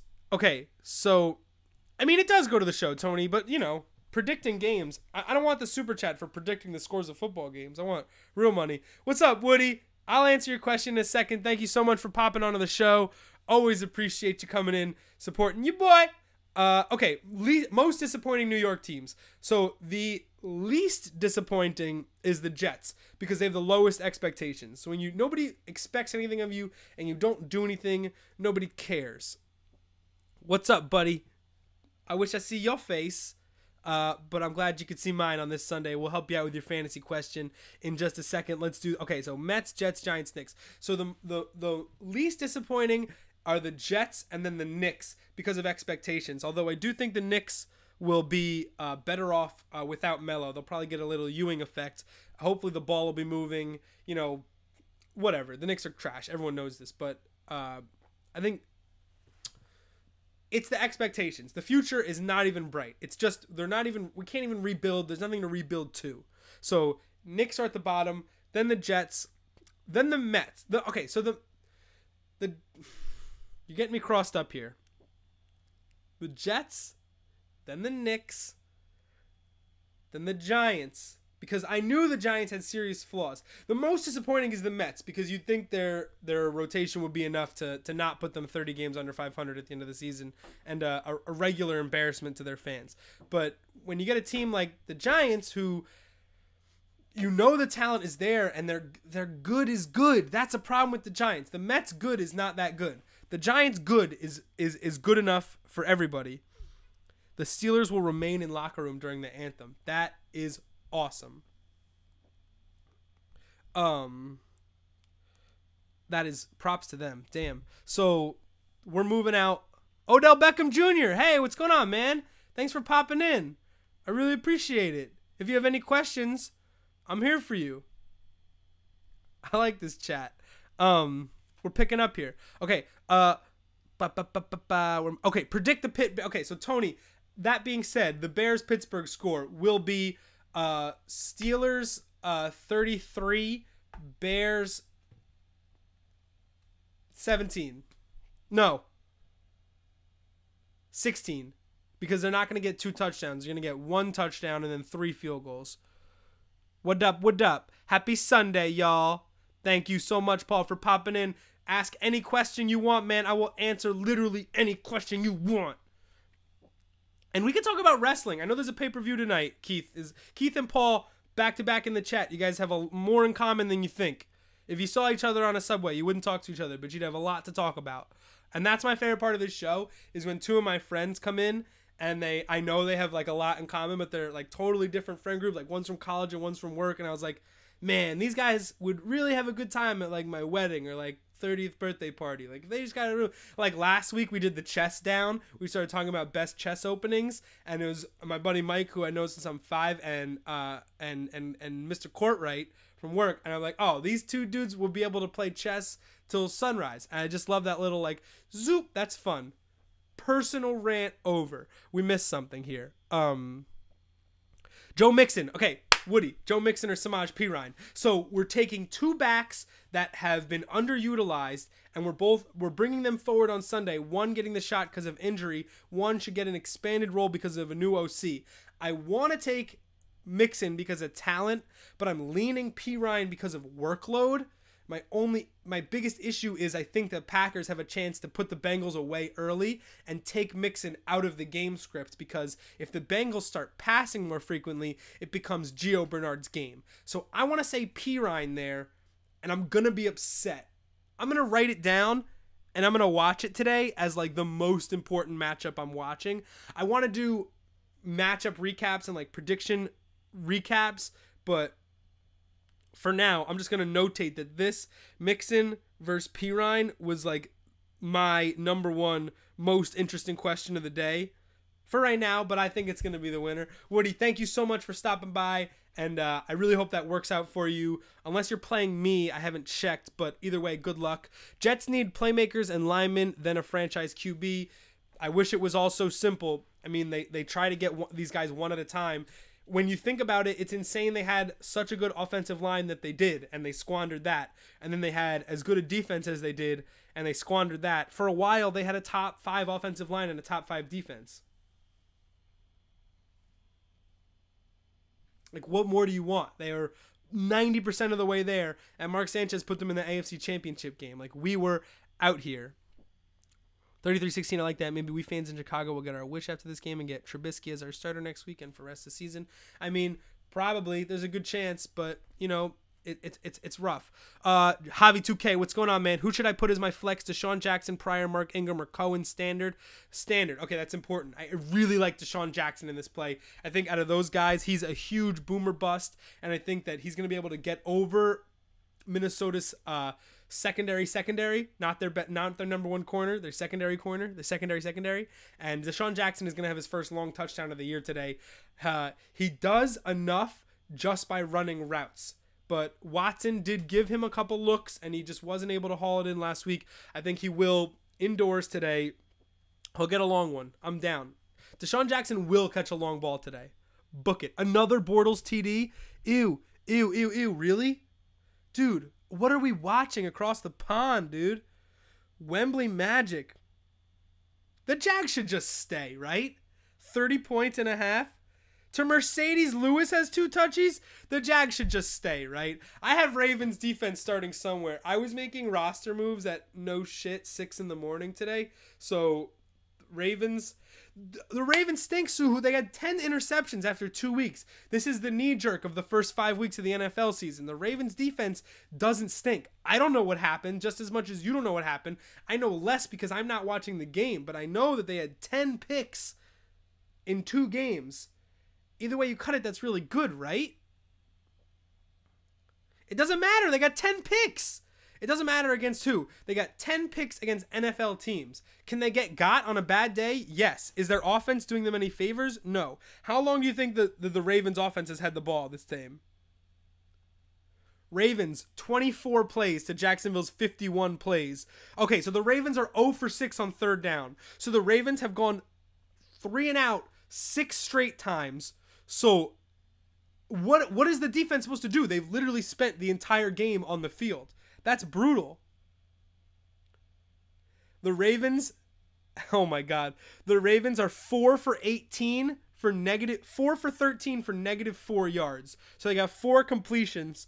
And so that means Joe Flacco's averaging -0.3 yards every pass with 2 picks. He's been sacked twice. That's the story. The story is not the Ravens defense sucks. The story about the Ravens offense has been terrible because the Jaguars defense just might be really good, which totally changes the game. Moving on. Another Bortles TD. Carter Malone, what's going on, man? Thank you so much for stopping by the show. Pick 3, Curse, Keenan Allen, Pryor, Michael Thomas. Give me all 3 but Keenan Allen. I'm staying away from Marcus Peters, the number 1 corner in football. Chiefs defense going to be very good. I respect Keenan Allen. I think Curse is in a good matchup. He gets the vertical balls. He's got to score. And the Jets are in pass favorable situations for the large majority of football games. So that's going to be rough for the Jets. But Curse is the lone beneficiary of Jets blowouts. He's Robbie Anderson, but he can actually play. They should become the Fulham Jaguars. I love that idea. Heard you talk about Pirine, Rick. Am I crazy for starting Pirine, Cohen, McCaffrey, and benching Miller? I don't think you're crazy. I think Miller's getting enough touches taken from him that it's a little bit warranted. And I think that the more the season develops, if the Texans aren't even winning, I mean, Alfred Blue just came back, so that's another body that they're going to get in there that they clearly want to get involved. So now you have Foreman and Blue and Miller, and Miller's a high basement, low ceiling guy to begin with. So I think you're in really good hands there.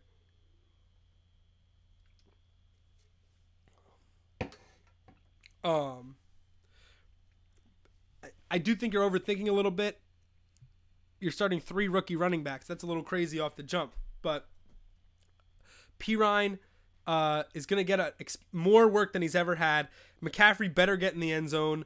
And Cohen, if it's standard, that's rough. But if Cohen's a PPR starter now. We've reached this point. Tariq Cohen should be a PPR starter until he proves otherwise or he goes down. I love to see that. if David Carr stays healthy, I think they're going to the Super Bowl. Well, you know, the Carr family doesn't travel without David unless David's fully healthy. I mean, Derek has been getting pressured less than any quarterback in football. David got pressured a lot. David has some issues with his muscles because he got hitted a bunch. Should I start Jarvis? What's up, Frankie? Thanks for stopping by. Really appreciate it. Welcome to the show. I hope you like it. Should I start Jarvis Landry over Michael Thomas? I like it, dude, because he's... in the future, they'll call him Jarvis Landry when he's washed.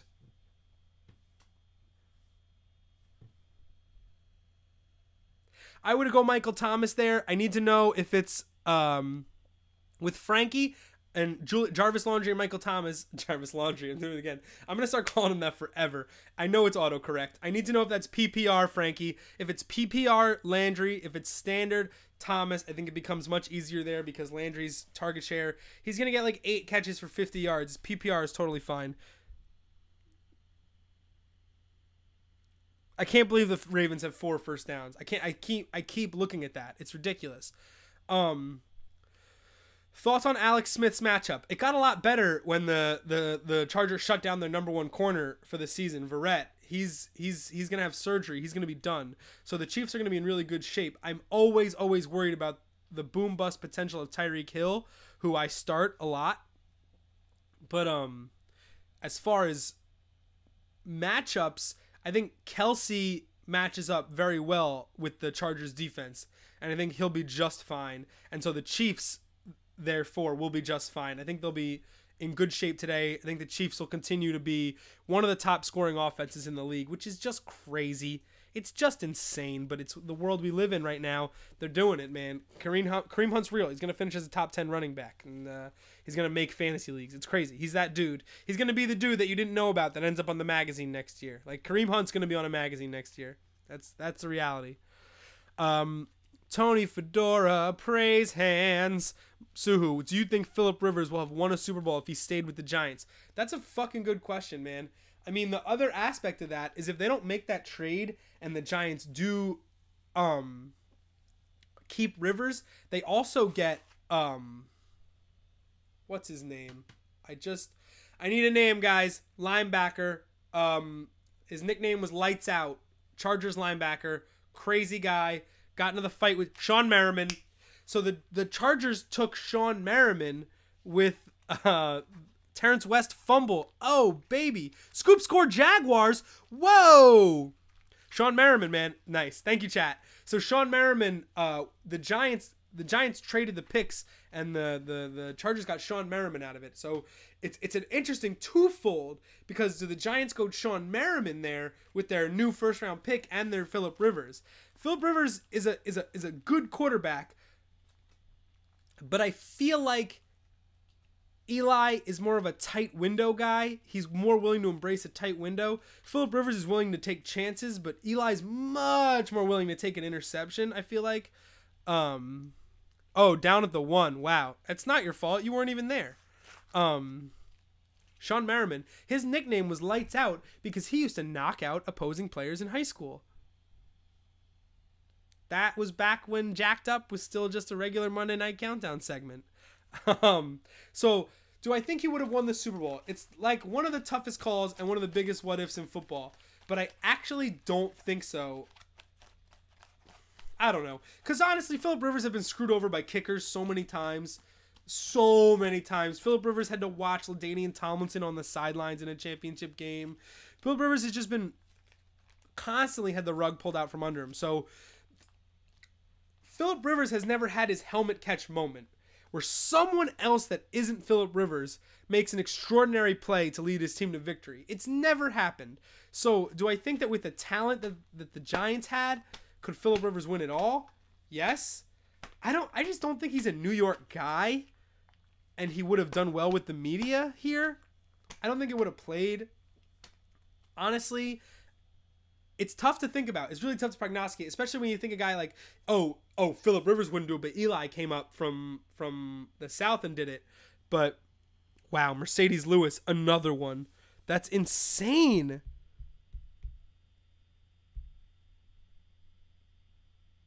Yo, can you imagine You're like, oh my God, I'm going against Gurley. I'm going against Gurley this week, and I have to start Mercedes. Sorry for my French. I have to start Mercedes Lewis at tight end.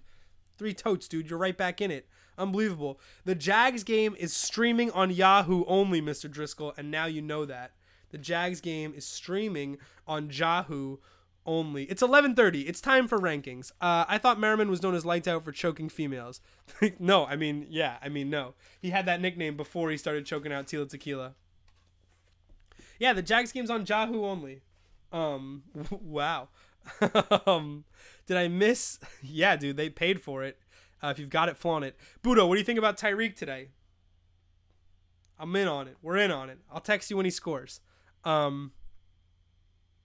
Okay, so we've been doing food rankings for the past 2 weeks, and I really wanted to mix it up. So this is an unconventional power rankings this week. We're doing something that you won't find on any other network. It's part of the unique aspect of the Checkdown, what makes us the premier fantasy football show. Am I missing a couple? Did I miss some stuff? Oh, I missed a question about bum. I missed a question about LeBron calling Trump a bum. Anyway, I'm going to skip it because it got ugly in here before. Okay, so we got to change power rankings. We did the first week, we did Arizona iced teas. The second week, we did dips. Both times, it was super provocative. And I thought there was a lot of controversy. I love that. I love that a lot. So this week, we're going to do something even more offbeat. I'd like to present to you, the viewers of the Checkdown, the first ever Checkdown sunglasses placement power rankings. Where do you wear your glasses in general? How do you use sunglasses as an accessory? This is the most important segment I've ever done, and I'm not stopping, and I'm not looking at the chat. At number 5, in a case, in a purse. There's a reason that girls have nicer sunglasses than guys. It's because they take care of their stuff. This is why we can't have nice things, because we don't have a purse. If you take off your sunglasses and you immediately put them in a case, immediately put that case in your purse, you will ensure a long future for your sunglasses, scratch-free. It's just a heady play. Girls are more organized. That's a fact. Science backs that up. Don't dispute it. At number 4, around the neck. Around the neck. Croquis are one of the best inventions of the 20th century. They are a modern marvel in their simplicity. They're just socks. They're like a romper for your glasses, and they just wrap around, and you can just keep them chilling here. I like the split, the ones that are split in the middle, and you just wear them, and it's like you got a chill necklace that also gives you elite vision. Who doesn't want that? That's kind of like a fashion superpower. So around the neck is a very trendy. The strap gives you a lot of potential. It's good to have the strap, and then you'll never have them fall off your face, which is super clutch. Because I was thinking about shirt pocket as a potential candidate, but what happens with shirt pocket is you bend over and then it just spills out and then it hits the ground and it scratches, and that's your fault, man. That's how you lose a phone too. Shirt pocket, honorable mention. At number 3, actually on. Underrated place to put your sunglasses. Actually on your face. The downfall with this is you only get like 8 to 10 hours of use from wearing your sunglasses actually on your face. The rest of the time, you can't be doing that. You got to take to one of the other options because it's dark out. Number 2, moving right along here, above the head. This is a pretty standard fashion accessory, okay? When you do this, you can rock your sunglasses anywhere, indoor, outdoor, and then when you go outside, you can just do that little, like, cute little, I mean, my glasses are loose, but I'll do it anyway, that little move, or you could do this, or you could be like, huh, ooh, and then just slide them back up. Don't go backwards. This isn't even an honorable mention. The Guy Fieri, don't do this, ever. I'll find you. But this is okay. Above the head is totally okay. This is where you should put your glasses, and, you know, girls, you get the nose piece, it can get caught in your hair. Guys don't really have that problem, so we could just huck it, chuck it up there, not really care at all. Don't fold. There should be no crazy folding action when you get up here. Just let them hang and be cash about it. It's like a little yarmulke that also can help your vision. The number 1 place the Checkdown official sunglasses placement rankings is neatly tucked into a V-neck or a polo. It is a fashion statement in and of itself, and it just works always. It's easy accessible. You can do this side or this side. It's really like a dealer's choice kind of thing. And with a polo and a V-neck, I'm not doing it today because I've been rocking a lot of V-necks lately. I don't want to stale up the show. You just get that little bit of, it's like a little skin. It's like a little bit of, a little showy, like, oh, what's under there? Oh, you got some chest hair? Oh, what's up? Oh, just like a little, like on the beach, do a couple of buttons down. Polo, you have a polo with 3 buttons, you do all the buttons down. You don't have any buttons if you're tucking the glasses in. Or you tuck the glasses in between the bottom and the first button. Now you're making heady plays. This has been the Checkdown official sunglass placement rankings. I'm very glad you stuck with us for this. Please argue about it in the comments. Your opinion means nothing to me. This is definitive and it'll never change. And I don't wear sunglasses because I need to see over everything. I really hope you enjoyed that, right? Doesn't everyone enjoy that? It's good stuff, man. It's really important that these rankings are definitive and real. Buck Allen for 4 yards. Dude, the Ravens are sick bad. That is unbelievable. I'm really glad, though. If I'm going to miss one football game because I'm doing the Checkdown, I would like it to be the worst game of the day, and a blowout is really good. Tony Fedora, I have a major issue with people that are so cool that they wear their sunglasses indoors. Those people are on cocaine, Tony. I think I just solved your problem. That's why they think they're so cool, and that's why they're wearing sunglasses indoors. 'Tis cocaine. That's the power rankings. We do power rankings every week. If you have a topic that you want to turn into a Checkdown official power rankings, you get at me. If you don't know how to get at me, you have a big problem. At the Rick Rosen on Twitter, rick.rosen@heavy.com. My phone number's real. Facebook, LinkedIn, Twitter. My Instagram is private. I don't post. I'm not a big Instagram guy. And I think that's okay based on my age and what I do with my life. It's just not a very photogenic existence, you know? But I get it. I get why that's important. And I'm here for you, and I'm here for your plight, Tony, and your complaints about people wearing sunglasses at night. So they can. I was going to play Sunglasses at Night. I did not want to get sued by Corey Hart. I cannot take that going into the holiday season. That's a big L that I can't afford to, Barstool, play whatever music you want. I don't got that kind of budget. I can't just be blasting, my future's so bright I got to wear shades because, I want to do some hokey power ranking segment. But, the enthusiasm's definitely there. It's your boy, Rick Rosen, heading into hour 3 on the Checkdown. We have done it all today, and there is still more to do. Injury reports will be coming out in around 20 minutes. Nobody has any reason to watch the rest of this game. So, Justin Pugh is going to start at right tackle, and Brett Jones is going to move to left guard. That is really provocative. God, the Giants-Eagles is going to be a not good matchup. The Eagles have a really good team. It's easy to forget that they went 3-0 last year to start the season, and we were doing the whole any given Wednesday thing. And I think what happened is they bought into their own Wentz hype and gave him too much to do, because I do think when Wentz does too much, it negatively impacts that team. They signed LeGarrette Blount. Why are you going to sign LeGarrette Blount and then give him no carries like you did against Kansas City? I just think that's so anti-identity of who you should be. And you should be a play-action passing team because you have a young quarterback. So, no. So, the Eagles need to keep Wentz under 35-40 passes a game. But to do that, they have to run the ball, and they haven't been good. But, when Lane Johnson came back from suspension, they became one of the better O-lines in football. So, now I'm looking at this team like capable quarterback, capable O-line, and then what they do in the draft, they just added another pass rusher. They're getting better and better on the front four. So now they got a pass rush. Then they go add Alshon Jeffrey and Torrey Smith to Zach Ertz. So they up their skill positions. It's been an absolute overhaul for the Eagles in the past 2 seasons. Doug Peterson isn't the best coach, but their front office has done a great job of putting their team in the position to be successful long term, because you have a young quarterback and a solid pass rush, as the Giants can attest to, you're going to be competitive for a long time, because those two things can keep you in football games in ways that having an Odell Beckham can't.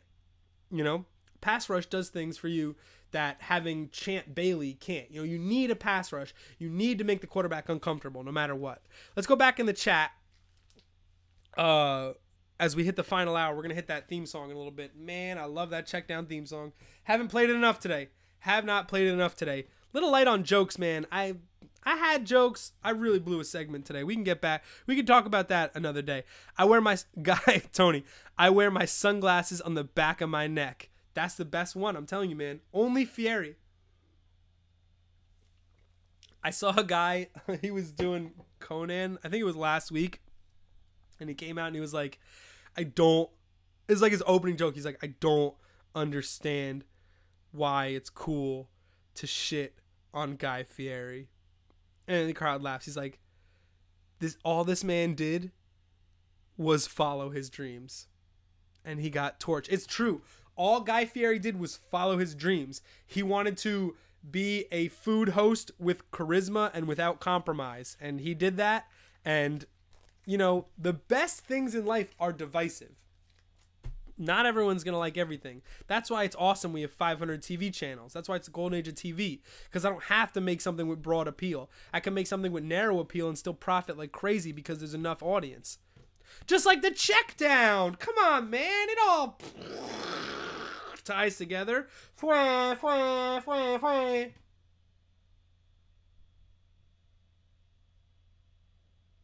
Take a question right here. What's the latest on Zeke? I drafted him in the first round in my keeper league because I thought I'd be the smartest guy in the room. Maybe not. I mean, I do think it's not the worst idea. So they put a restraining order on Zeke's suspension. And so they pushed the suspension appeal.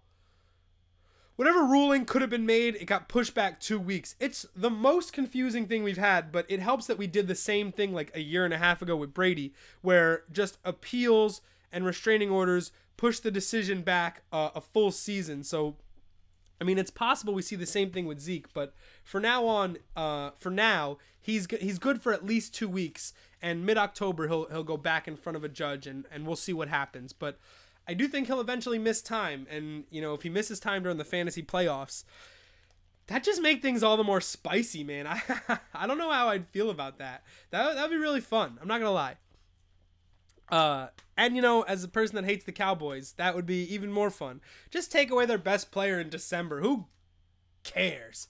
All right. Zeke fought what he did. Thank you, Onion Head. At least you're on brand. I like that.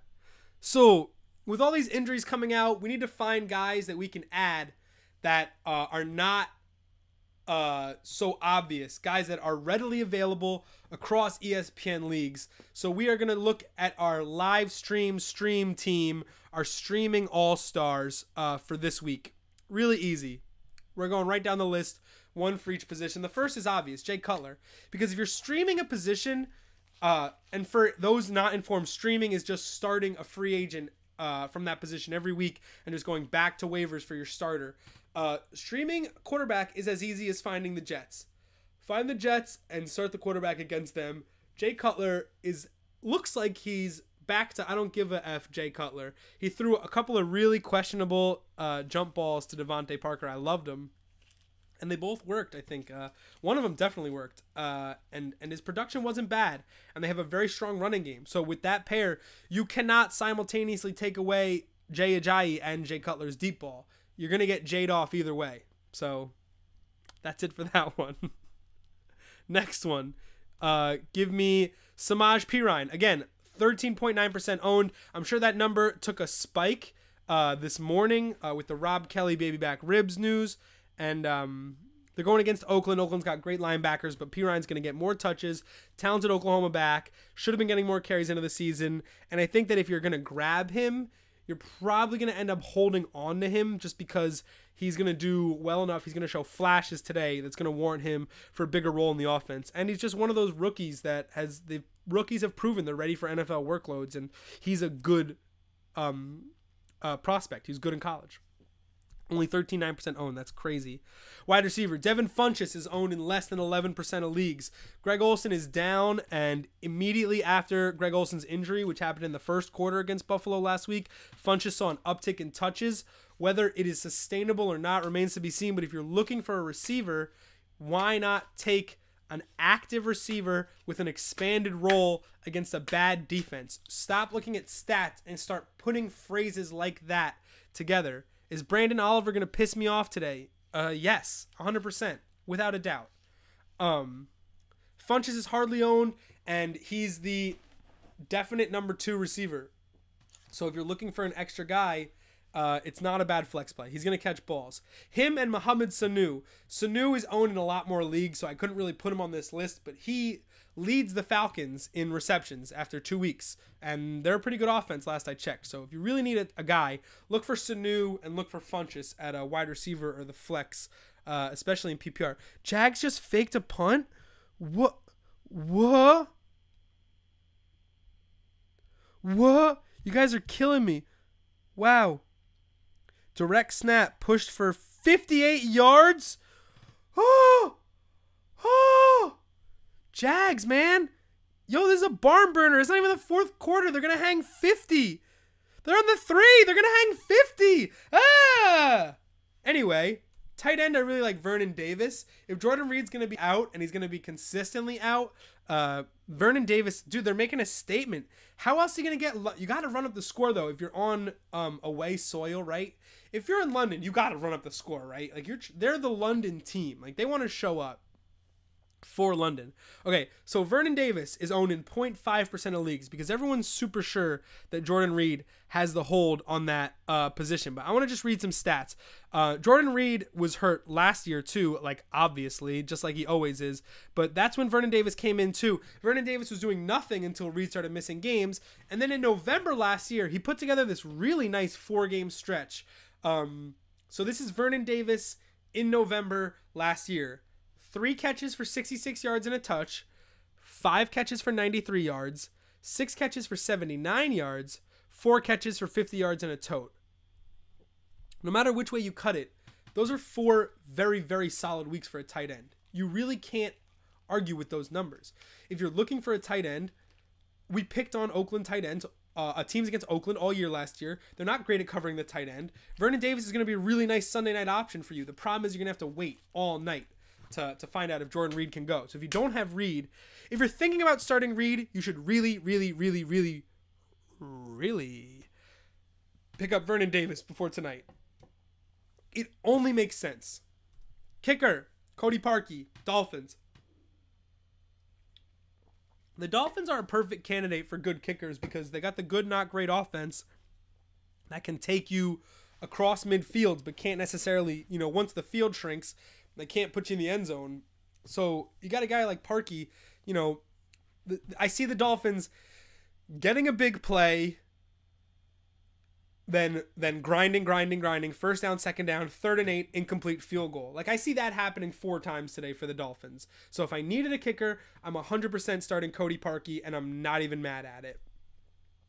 And defense, I think the Buccaneers are a very solid defensive start. I love their interior line. I love their linebackers, and that equates to a front 7 I could get behind, and I don't have to worry about the secondary because Case Keenum's the quarterback. So if there was ever a time to start the Buccaneers defense on the road, I'd say this is probably one of the times, if not the only time. I'm very big in picking on backup quarterbacks. So this is a matchup that I circle, and I'm very sure that I want to make this move. So I'm starting the Buccaneers defense in a couple of leagues, and I feel very good about it.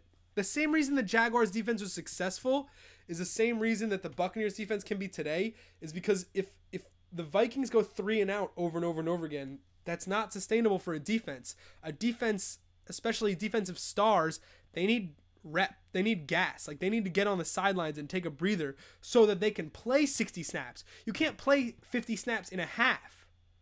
As an NFL player, you can't do it. You're going to die.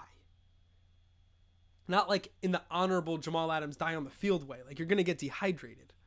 So I think the Buccaneers defense is going to do a really good job of getting off the field quick. They're going to force a couple of turnovers, and I think they'll score this week. I think they're going to strip sack score. So I'm starting the Buccaneers defense. That is your streaming life. If you have any guys that are missing games due to injury, Leonard Fournette, touchdown, 45 points. Absolutely gross. Unbelievable. Rams owner. Wait, Rams owner? Ooh, Cranky. This is a big one. Cranky posted. The owner of the Los Angeles Rams, our fan base, and our city are all comprised of people from a variety of backgrounds and beliefs. Changed that once they left St. Louis. When we recognize that this diversity is our strength and we seek to understand different perspectives, we more enlightened and empathetic human beings. We believe in the tenets of the national anthem, which is a pillar of this country, just as a freedom of speech is another pillar and a constitutional right.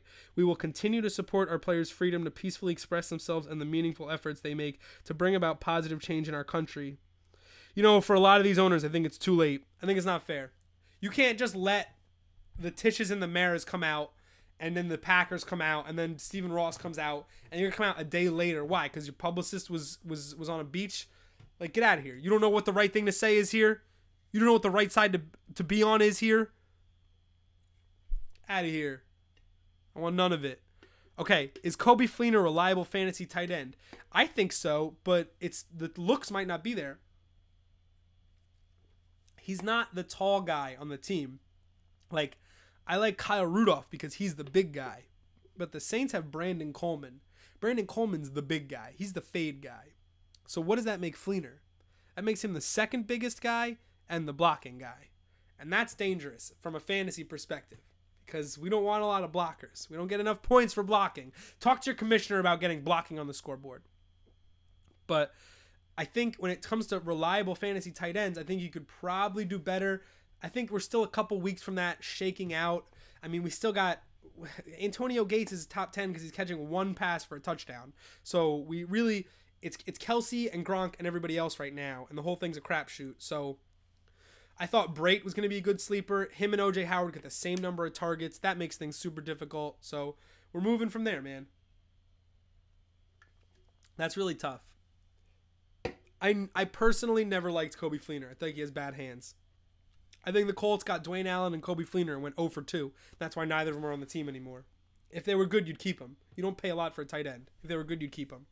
The one dude who's on the team, Jack Doyle, you know, he's all right. He's whatever. But at least they use him because he's the big guy. He's the big target. So he has his role. What is Coby Fleener's role? It's primary blocking. All right, Dan. Wentz, Simeon, Goff, hot starts. What do you expect from them going forward? So we talked about Wentz a little bit, and I would personally like to see his workload decrease. I think that would be really good for him. But as far as weapons, I think of the three, he's probably got the worst weapons, but he uses them most effectively because he's willing to throw more jump balls to Alshon than I think Goff is to Sammy Watkins. But Watkins is a recent addition to the Rams, and I think the more Goff learns to play with him and trust him, I think, let me take the Stream Life thing out of here. I think eventually the Rams is the best situation there. Simeon is a little fluky to start right now because he's passing so well in the red zone, and that's not sustainable. They're also feeding their running back more than anybody else in the league. They were also in a blowout. They were in a blowout the second week, and the first week they were up the entire second half and were looking to close out the game. So they've really done a good job of taking the ball out of Trevor Simeon's hands.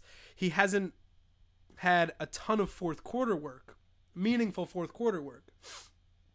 And when he did, I think he got picked off against the Chargers. So if I had to expect the most going forward, I might say Goff, just because now I trust the system he's in. And if I trust the system and I trust the weapons, you gotta understand, like, adding a left tackle like Andrew Whitworth was a massive improvement for this team, like massive. And now they have a stud left tackle, a stud wide receiver, and a stud running back. So all Goff has to do is be accurate and not give the ball away and not make too many decisions. He could literally be a 1-2 read quarterback from now on and be totally fine because they can hand it off to Gurley for most of the time. I think as far as aptitude, Goff is probably quarterback skill. I would say Goff, Wentz, Simeon. Weapons, I would say Goff, Simeon, Wentz. Coaches, I would say Goff, Simeon, Wentz. Production this season, I would say Goff, Wentz, Simeon. I don't see Trevor Simeon keeping this up. I like his receivers, obviously, but I think C.J. Anderson is going to eventually get back into that goal line red zone mix and start finishing runs. And Jamal Charles, too, who's been a nice little surprise for them. Amazing that Jamal Charles and Adrian Peterson were both available, and the Broncos signed Charles, and everyone was like, you guys are crazy. And now he's like 8 touches a game, averaging 7 yards a touch. Like, true that. I'm all about it. Okay, so we're hitting the noon hour. I think we're going to reset here, do a quick refresh, tap the brakes, and then we'll do our live draft app. We'll talk about our draft, and then we'll just go from there, man. We'll just finish this last hour strong. It's what we do. We're checking down. On the check down. Joe Flacco is done for the day. Finishes with -3 fantasy points. Woof. That's crazy. Thanks, Tony. I appreciate it, man. It does go really fast. We're just hanging out, man. I don't want to spend my Sunday morning any other way. I would like to spend more of my Saturday night sleeping. But as far as how I want to spend my Sunday morning, it's here.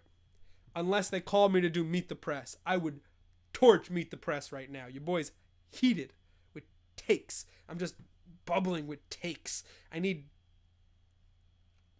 I wanted him to do a pun with Pepto-Bismol, but I'm gonna go with the old one. I'm gonna go with KO Pept Take. Boom! That's a big old school pun. Blah! KO Pep Take for when you're just bubbling up with hot takes. That's fucking genius, man. You'll see that in the A block of SNL in a month. I used to love that. We got a great show. Oasis is here. And then you think you're going to break, but you're not. You're getting David Allen Greer or Tommy Davidson, or you're getting a fake commercial. So many good ones. What's your favorite fake SNL commercial? Mine is the taco, the 25-layer taco, which was made on a YouTube video of mine. Not mine. Binging with Babish made it. Is really funny and actually came out pretty good. He enjoyed it, which doesn't make any sense. Macklin pooped, and so did the rest of the Ravens. It's actually insane how bad the Ravens were today. Wow. Lot of developments. I love it, man. I love it.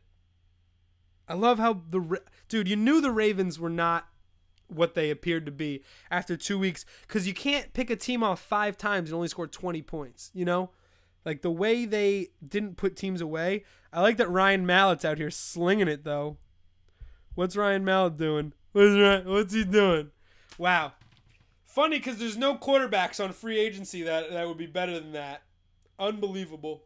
There's none. There's a real dearth of quarterbacks. Oh, Schmidt's gay. Yes, dude. That is so good. So good. That is a really good... Dude, we might do top... SNL characters is a really good power rankings just in general. Maybe Will Ferrell character power rankings are really good. Man, that's a really good one. Oh, man. We're hitting the last hour here on the Checkdown. It's your boy. Play that theme song. Hey. Oh, man, I can't get enough of this. Chuck Salmon on the track. He hooked it up big time. 2 hours in, week 3, we legitimately blocked some people from YouTube chat. Like, we saw that dark side of YouTube today.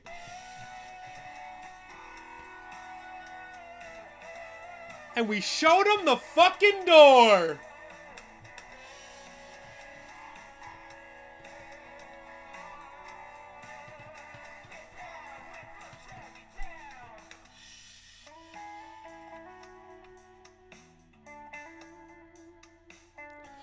Woo! That gets me so hype all the time. Yo, I got people texting me fantasy questions, dude. Do you know how insane that is?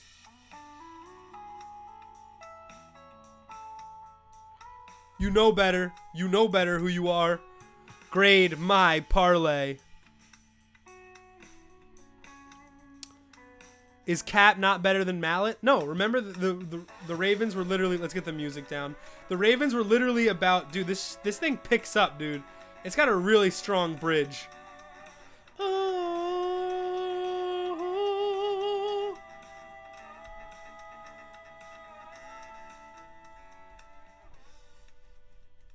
Boom. I'll tell you when the volume goes down. Call me up. So Tony Fedora, you're crazy. The Baltimore Ravens have never lost by more than 37 points, and they are down 44-0. Okay, Falcons, Bucks, Broncos. I saw like a thing about so I saw a couple sharp picks on the Bills today. It makes me nervous. You got 3 road teams. So if I'm grading your parlay, I would give it 3 road teams out of 3. Honestly, I'm not super crazy about it. If you're doing a parlay, why not just throw the Patriots in there cuz you want money, I guess. But like I just feel like Pat, if you're making a parlay and it doesn't have Pat's Dolphins in it, are you really trying to make money today? You know what I mean? Like, why not just chuck those 2 in there? And the thing about Cap and Mallet, well, you know, the Ravens were about to sign Kaepernick, and then Kaepernick's girlfriend went on Twitter and said a bunch of spicy things about Ray Lewis, who kneeled today, which was adorable. Thanks for showing up, Ray. So it's not like the Ravens couldn't have had Kaepernick. They were very close to signing Kaepernick. Then they didn't sign Kaepernick and said, pray for us. So if that gives you any indication about how the Ravens handle their business, poorly. Heading into the last hour on the check down, I could not be more. No, not money line, not minus 14. I would never do the minus 14. So not minus 14. I think that you're fine with just bag the money lines, dude. I mean, spreads, I guess the road teams, yeah, there's a lot of road favorites today, more than there usually are. Scoring is way down. Tony, if you wake up at 2 a.m. with a fantasy football question, you go to Twitter and you go to @TheRickRosen, and I will get tagged in it. I will get a push notification, and it is the exact same thing as texting me, except I get to show the world that we're friends and that you watch the check down. That's it. @TheRickRosen on Twitter. It's super easy. It should be up here. It should be up. That's a problem. I should put it like right above. If I had to, I would say it would go here. That's where @TheRickRosen should be. That's tougher than it looks, trying to point at a specific shot in your shot backwards. Talking about shooting your shot. Hey, boys. Today we ranked sunglasses placement on the collar, on the head, anywhere and in between, with some honorable mentions.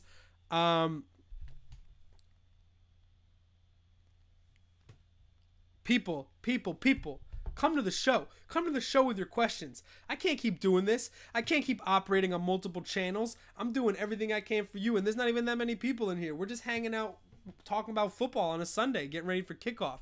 It's the second to last Sunday of the baseball regular season. We're celebrating that. Next week, we're going to really celebrate. But this week, we're going to be cautiously optimistic about the next 7 days and their smooth procedure. It's week 3, baby. If the Giants go 0-3, I'm going to be really upset. I'm going to sleep through the game anyway because I'm super tired. But that's okay. Don wanted to talk, but he's not in the chat, but Don wanted to talk about Nelson, replace him or start him. I think you got to start Jordy Nelson just because of what you paid for him, just because he's your first round pick and the value there is way higher. His replacement price is just insanely high, and he practiced. That's the thing. If you got a guy who's got a hamstring, Yeah, I'm gonna get to that in a second, Sander. It's if you got a hamstring and you don't practice, and then you just are working on a tight hamstring, and then you get in a Sunday's game on a tight hamstring, and you sprint on a tight hamstring, and then you immediately have to come out. Totally different than what we're talking about here with a guy who's practiced on Thursday, full participant Friday, and then he gets treatment through the weekend, and then he's got the late game. That all works out well for a guy like Jordy Nelson, who needs his speed to be effective. Okay. Yeah, a couple of watchers went to the Jets game today. Fun for them. I hope it's a good atmosphere. I hope that the fans, like, I can imagine Jets tailgate is like slightly more rowdy than it usually is because there's no hope.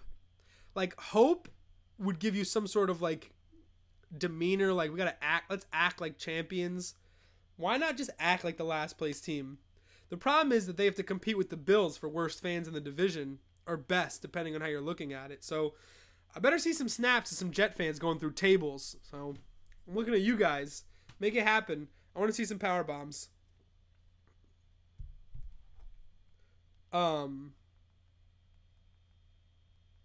F&A, Cotton. F&A.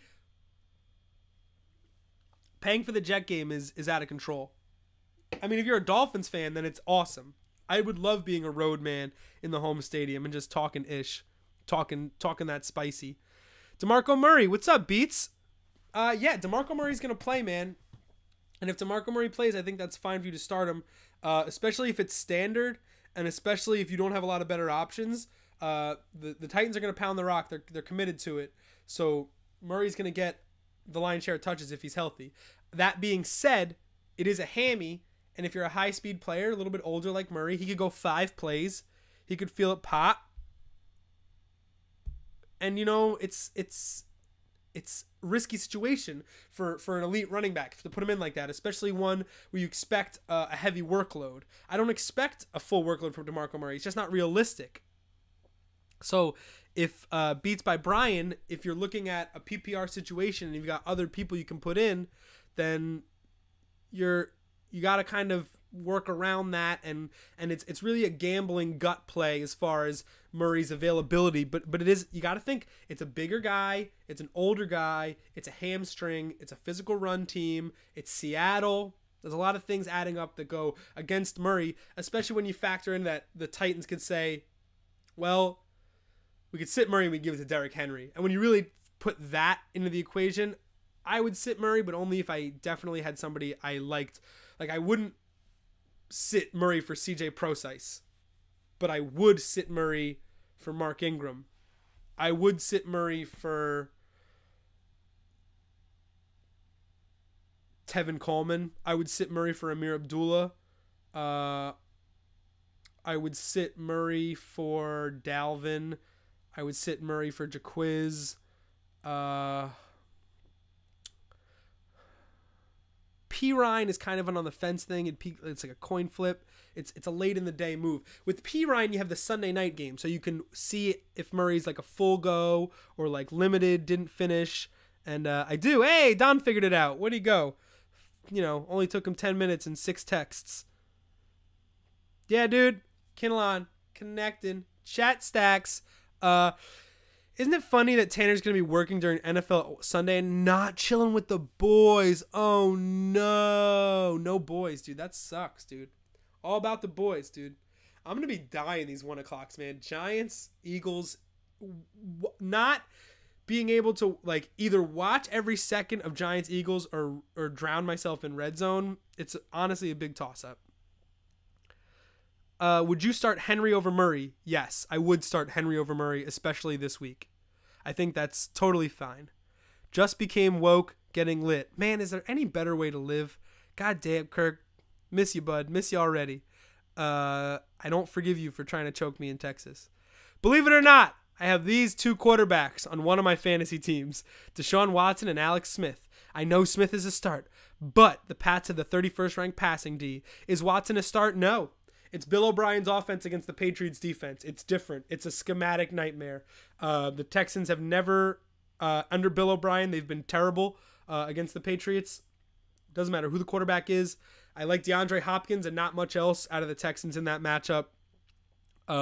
Hopefully their defense can keep the Patriots under 30 points. They can keep that a game, but I definitely would not be starting Deshaun Watson over Alex Smith. That's called getting cute, 100%. That's like the definition of getting cute. You have Alex Smith is the quarterback of the highest scoring offense in the NFL, right? And then you have a rookie quarterback against one of the worst defenses in the NFL. So you get cute. That's literally the definition of getting cute. I have one thing that jumps out at me, but I have a stat that makes me raise my eyebrows. And the stat wins out over common sense. We can't get cute, especially week 3. Alex Smith starts until otherwise. That's just how it has to be, man. Boom. 48 minutes left. Week 3. We are so out here. 50? 50? 50 for the Jags? Can we get it? Are they driving? 50? Dude, how many first downs do the Ravens have? Ooh, they're moving.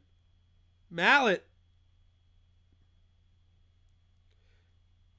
Yo, but like, Alex Collins is getting the carries. Oh, because Terrence West fumbled.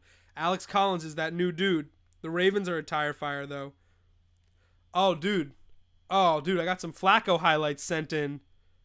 Dude, this is what he did? Oh, my God. Joe Flacco highlights. Dude, look at this first half. Oh, Joe. Dude, man, it's the Jags. You're in London, man. You can't be making plays like this. Oh, dude. You had 4 completions for negative yards, Joe. Oh, Joe, man. Joe, that's embarrassing, man. I'm so sorry you guys had to see that. I normally don't break down film on the show, but when it's that bad, you really just gotta hang your hat. Okay, we're gonna do something that takes a little bit of setup that I really like doing as this game ends and we move on. Joe Succo, really good, man. Don't give him too much, Flacco. We're gonna open up QuickTime. We're gonna get our draft app cranking here. The draft app is daily fantasy, but it lets you, it's a snake draft with you and 2 other people. So what you can do is you're essentially playing in a 1-day fantasy league against 2 other people for money. It's a really fun thing, and it's really fun. And so we're going to try it. And I mean, not try it like we do it all the time, but we did it last week, and it does kind of slow down the works here. We're working on a MacBook, dog. It's strug's real. Okay, so I thought we did some fancy graphic stuff today. The production's getting better every week, I think. And if you have any notes, if you have anything you think should change, yo, get at me, and I'll tell you you're wrong, but I will 100% listen. Bang.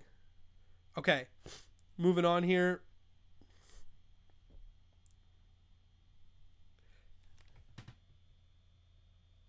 I'm really mad that GIF didn't download. I really got to get that. That'll be the first thing we do next week. Oh, touchdown Ravens.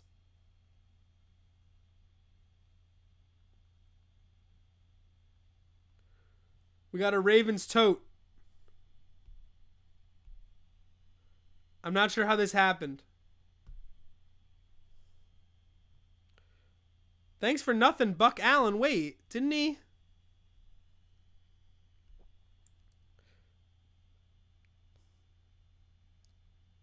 Yo, Buck Allen caught 5 passes. Considering what happened with the Ravens today, Buck Allen was like the most respectable fantasy performer on the team. You better have the diploma. All right, Tony. You guys didn't even see this. I thought this was in the shot the whole time. Look at this thing. Look at this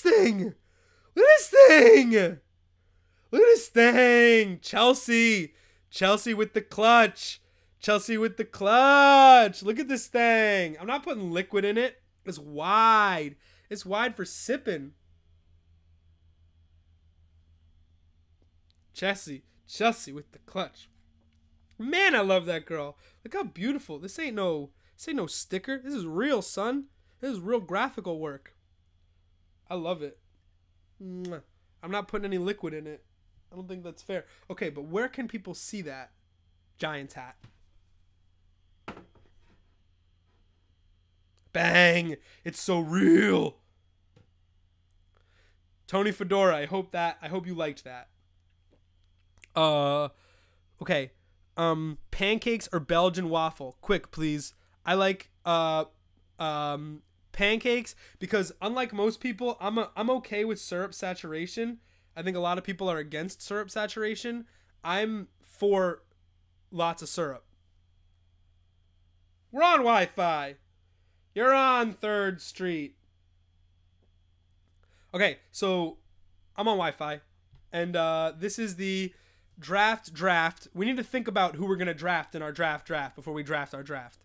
So 1 quarterback, 2 backs, 2 receivers, tight end. So I think quarterback, we should probably target Rodgers and Newton. Running back, we should target Lev Bell, target Ajayi. I would be okay with targeting Marshawn, CJ Anderson maybe. Yeah, I got a tweet that's getting likes. Wide receivers, I guess Julio, Pryor. Elite receivers.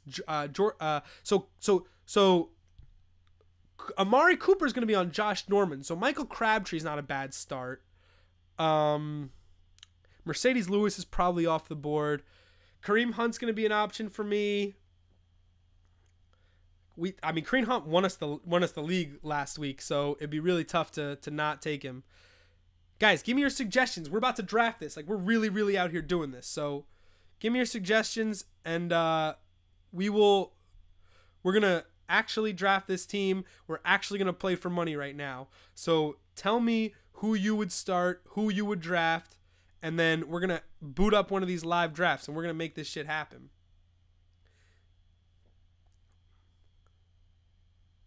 I don't know who would take.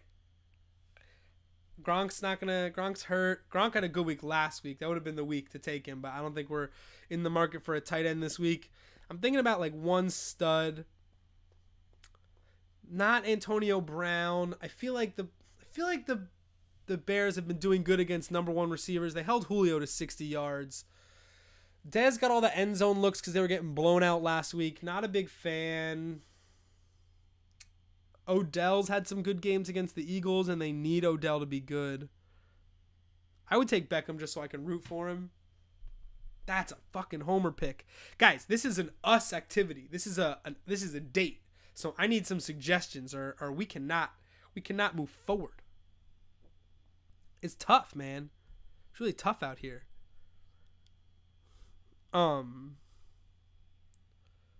There's a good amount of us in here, you know. We can make some changes. We can make some picks. But if we're not doing this together, then I don't know what we're doing. So let's scroll. This thing is slow. This hurts. This hurts our it takes a lot of computing power. When I scroll, does it just like totally jam up the works?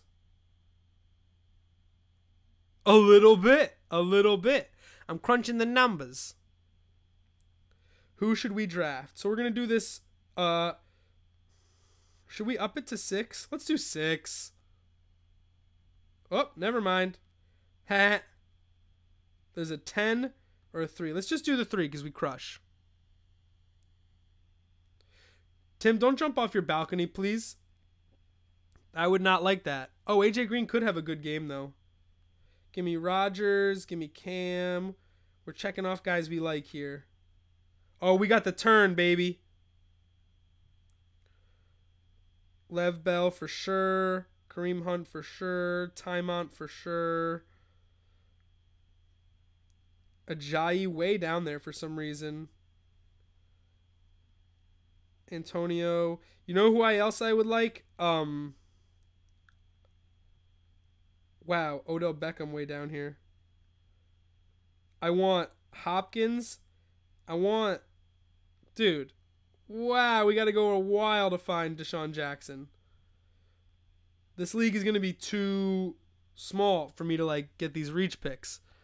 AJ Green going off today isn't something that I can like predict for you, but I do think that there's a better chance of it happening this week than the past 2 weeks, if that helps. All right, 4, 3, 2, we're drafting. Good luck, guys. Give me your picks. Let's go. We're drafting on Draft App. It's real. First pick, Le'Veon Bell. Predictable, all right? There's not much we could do about that. Julio Jones, second pick. Oh, Lord. So, yeah, give me Rodgers, dude. Why wouldn't they take Rodgers? And then I can come back around and take whoever I want. Give me the dream. Give me Kareem the Dream, dude. Easy enough. I got Aaron Rodgers and Kareem Hunt. I feel okay about my team. Our team. Our team. I need a suggestion, guys. I've got to tell Twitter that we did this together. You're making me look bad. Devontae Freeman off the board. Well, Tim, when you threaten yourself on the show, it hurts my feelings. I'll grab Ajayi and AJ Green for you, though. I'll flip and do it. I can't believe... Of course that guy took Ajayi. Like, of course. I can't take 2 Packers, right? Packer stack just seems a little fraudulent. AJ Green and Odell Beckham. I guess my receivers are okay. AJ Green or Odell Beckham? Yeah, whatever. Okay, so I have to take a running back now. And I have really good options. Guys, someone suggest a running back. Like one guy. I need a suggestion. I can't go in here with suggestionless. We're on the last, half hour of the show. I got nothing against that. I understand we got things to do. I watched a stream today of some guys who I really like on fantasy who work really hard. They do an early advice show, and I was the only one in it. So whatever we do in this show, it's only a positive. I'm a very big fan of working from nothing, and I did more than enough shows for nobody last year. But this has been fun no matter what this year. I just want this last pick from somebody in the chat so I don't do the whole team by myself, because then I'm just a degenerate gambler. Ooh, last pick. Shady, Melvin, Zeke, CJ, Dalvin. 18 seconds, guys. Melvin, Zeke, CJ. Anybody. I need help. I need serious mental help.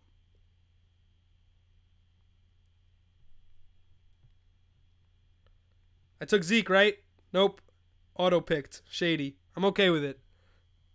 Man, I'm always getting auto-picked on here. I'm very slow. I think I was watching it in the chat. I think that's what happened. I was watching it in the chat, and I lost it. We lost it all. So we got Shady McCoy. That's our team. Aaron Rodgers, Kareem Hunt, Shady McCoy, AJ Green, Odell Beckham. So basically like 6 of the top, 5 of the top 12 players in all of football I think we got on our team. So I'm just about okay with that. Here we go, boys. Final half hour. It's almost football time. It's almost Giants-Eagles time. It's almost Jets-Dolphins time. It's almost Eliminator Pool time. It's almost fantasy football time. 6 leagues deep. Where you at?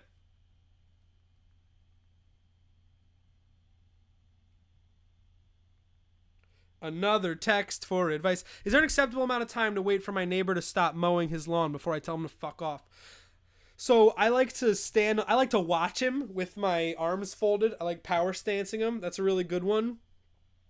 And then also out the windows, New Kendrick. Out the windows towards him. Just tell him to sit down and be humble. That's it. Just tell him to sit down and be humble. I think he'll immediately put the lawnmower away. I have a strong feeling that will immediately halt his progress. Are you guys getting in with these chats like 10 minutes late, or is that lag? Is that lag? How laggy is this? Yo, it's so funny. If the chat really just stalled on me so hard, because like I was out here work. Wow, dude, Foo's in here? Oh my God, Foo! What's up, man? The whole time? Oh, Gorgalor's here. What's up, man? Elliott after a slow week and being questioned for effort. Yeah, definitely. I was so wrong about him last week. He was everybody's number one running back. He was literally everybody's number one running back. We all saw what Melvin Gordon did week 1. He was everybody's number one running back, and everybody got burned. How many times are the Cowboys going to get blown out? How many times are going to be an hour stoppage in their game? It was a fluke. Everybody took the L on Zeke. Everybody took the L on Zeke. That's okay. I had him on the draft team that we had together. We did the draft team last week. Gorgalor was here. We took Zeke number 1. We thought we were so cool. Then we took Brady and Kareem Hunt, and Kareem Hunt did all the work. I can't tell if these are all coming in now or late. It's a little bit confusing, and I'm okay with it. We took Shady, but that's the way the cookie crumbs. Wow, how far are we behind? Huh. It's really hard for me to tell sometimes. I'm not 100% sure where we are in terms of like what the delay is. It's got to be significant though. Damn. CJ, Rivers or Simeon. What's up, Purple Haze? Thank you so much for stopping by. I think Phillip Rivers is definitely a better play here. What's up, Foo? So Rivers or Simeon, I can't even believe that we're having this conversation 3 weeks into the show. But Simeon's a little bit fluky, man. I'm going to go with Rivers because he's a real quarterback. I'm going to go with Rivers because his team needs him to throw the ball to be successful. I'm going to go with Rivers because it's clear you can pass on the Chiefs. The Patriots did. The Chargers have a very good scheme. And while Simeon has been out of his mind the first 2 weeks, that's 100% unsustainable, man. We should have played sustainable or not sustainable today because I had a great time playing it last week with you guys for Tariq Cohen, who we ultimately ruled, his workload is sustainable, but his size makes physically him on a roster unsustainable. I hope he stays okay for a long time. All right, Foo, first question of 2017. I've been waiting for you, man. Shady or Gillisley? Other running back is Zeke, Hunt, flex. Yeah, it's a bit delayed. I'm working on it because the more graphics and stuff you do, I think it slows it down a little bit. But we're learning. We're learning about length and delays and bit rate. Other running back is Zeke and Hunt at the flex. That's super hype. You could also move Hunt to running back and flex a wide receiver if your receivers are good. Shady or Gillisley. If it's PPR, I go Shady based on workload. If it's standard, I probably go Gillisley because I want touchdowns, and they'll probably be grinding out the second half against the Texans. But at the same time, oh, I am frozen, huh? Whoa, look at that. Huh. I can only see so many things. Damn.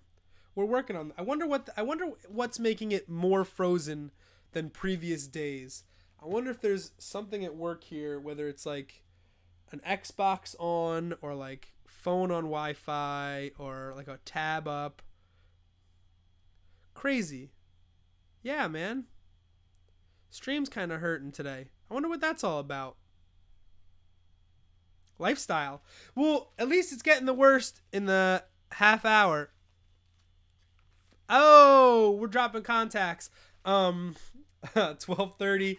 Last 29 minutes of Checkdown. So, Rivers or Simeon? We like Rivers. We think Simeon's a little unsustainable. And AFC West, it's going to be a close game. Both teams are going to score at least 17, 20 points.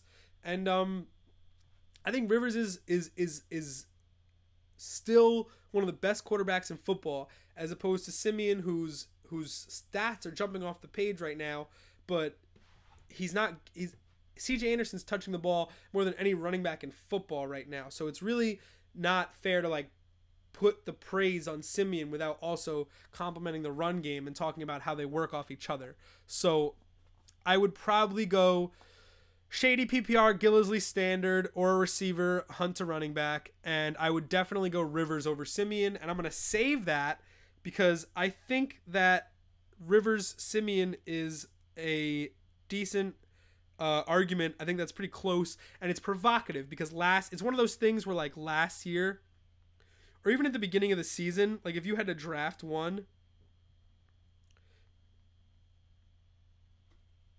if you had to draft one, that's not even a fair question. So now it's like a matter of it's do you trust the numbers? Do you trust what you've seen? Do you trust the recency bias that goes around like the plague here in the early months? Like, thank you, Purple Haze. I really appreciate it, man. So like when you look at Rivers, you're not necessarily basing it off the past 2 games. You're basing it off a decade of watching Phillip Rivers throw the football. Trevor Siemian, you're basing it off the last 2 weeks. It's very much a recency bias, and I think the whole Denver-Dallas game is a fluke. I don't know how you go on the road and then take an hour-and-a-half delay and then keep playing. Like, it just seems so absurd that was a fair fight for the Cowboys. It was way set up for them to fall behind, and then they just got run on. C.J. Anderson just busted them up. Most touches than any back in football right now. He's touched the ball 45 times through 2 football games. That's a lot. And they almost lost one of those games. Carr or Brady, what's going on, bud? I think you're on Tyler's YouTube account. I love that. Yeah, I'll blame everything on the diploma, 100%. Carr or Brady? Give me Brady. Carr's got to deal with Josh Norman. I think you're going to see a lot of Marshawn Lynch in the red zone. I'm going to start Tom Brady every week. If I have Tom Brady, I'm going to start Tom Brady every week, and I don't roster another quarterback because I don't care about matchups. He's GOAT, and that's about as good as it goes. I know it's butts too. I don't know many Chris Quicks. Mark Ingram or Amir Abdullah. I will go Amir Abdullah and the PPR and what I expect to be a back and forth offensive game. Yes, Tony, we have friends here. We're all friends here now. Shark in the Woods, what's going on, man? Thank you so much for joining us, Shark in the Woods. Super appreciate it. Demaryius Thomas is recovering from a hip injury, and that's a tough matchup on the road. Baldwin has also like really struggled early in the season, and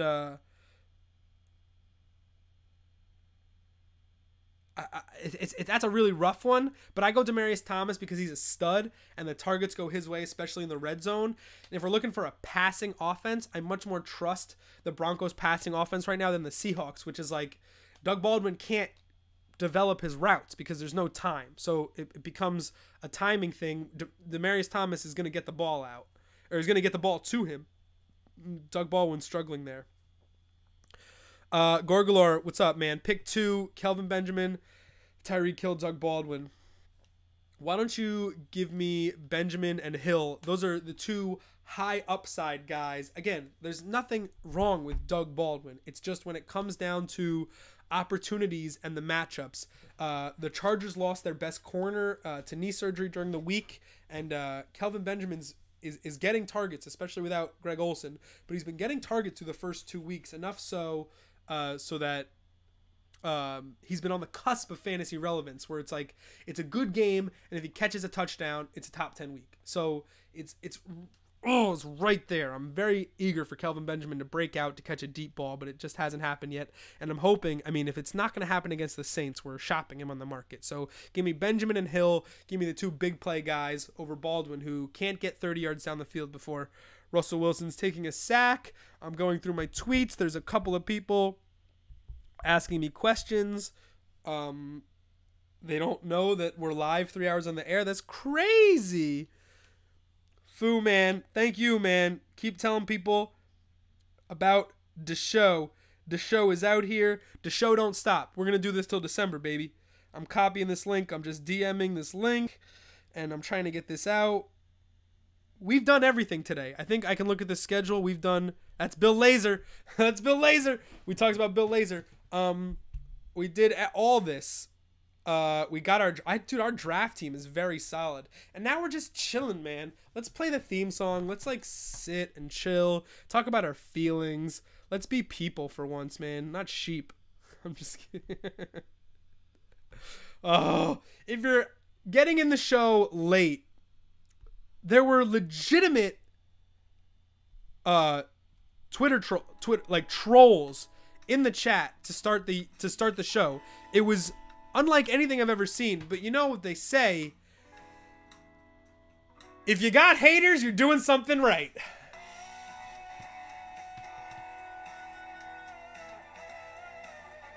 And boy, do we have them, man. We had some real sewage people today. Scumbag to the earth, people say. What's up, K-Bez? I got you. Derrick Henry or Joe Mixon? I want Derrick Henry. I want that workload. Joe Mixon is getting into a new system, but he still is not guaranteed a large percentage of the touches, especially when the scheme switches to passing, when the Bengals inevitably fall behind to the Packers. Give me Derrick Henry in that physical run style against the Seahawks defense that surrendered over 100 yards last week to Carlos Hyde and the Niners in a close game. A lot of people don't talk about that.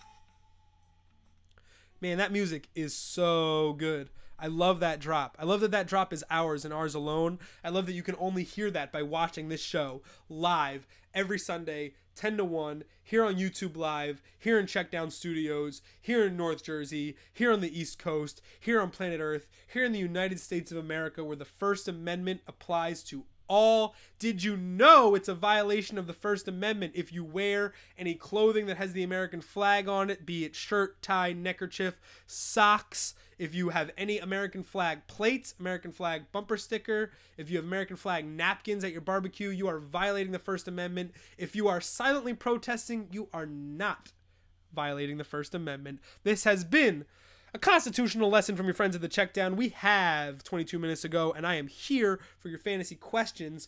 We're fighting lag. We're just going through the mud in these last couple minutes, man. All right, Defu, hit me, and then I'll give you a quick hey, ho, ho. Devontae Adams, Demarius, and Chris Hogan. So that's a really tough one. Chris Hogan's been really bugging me with his inconsistency because it feels like his role in the offense was just kind of given to Brandon Cooks on arrival. I can't really get mad at Belichick for making that decision, but I do think that it demolishes whatever value Chris Hogan had moving forward. So based on that, I do think overall Demarius and Devontae Adams are the two options there, and those are the two more talented guys. And the only reason Hogan's even belongs in that conversation is because he caught a bunch of big plays last year. But if this were a rational a rational football conversation after 2 weeks of the season, it's pretty easy for me to go Demarius and Devontae Adams. Especially if Jordy Nelson comes up lame or Randall Cobb's doubtful. Randall Cobb's doubtful. Devontae Adams goes way up on the list. How good is Ty Montgomery, too? Ooh-wee. 20 minutes, boys. I might have to go to the bathroom. I might have to call it. We're out here, man. I'm moving, I'm grooving, and I'm here YouTubing. Live, baby. We live. Raiders are a 3-point road favorite at the Redskins. That's crazy. Kirk Cousins has been one of the biggest underperformers, I think, of this young season. Just not hitting his throws, not getting Terrell Pryor involved. It's very clear that the Redskins miss Deshaun Jackson. They miss his ability to back up safeties. They miss that defenses couldn't take him for granted. They miss his impact even when he wasn't getting the ball. Deshaun Jackson had a huge impact about the way defenses were constructed and formatted around the Redskins offense. And I think that without that threat, especially, Pierre Garçon is a stud. He's 31, but he's a stud. So you lose Jackson and Garçon, you're not going to be the same. You're not the same offense, and defenses can be more aggressive.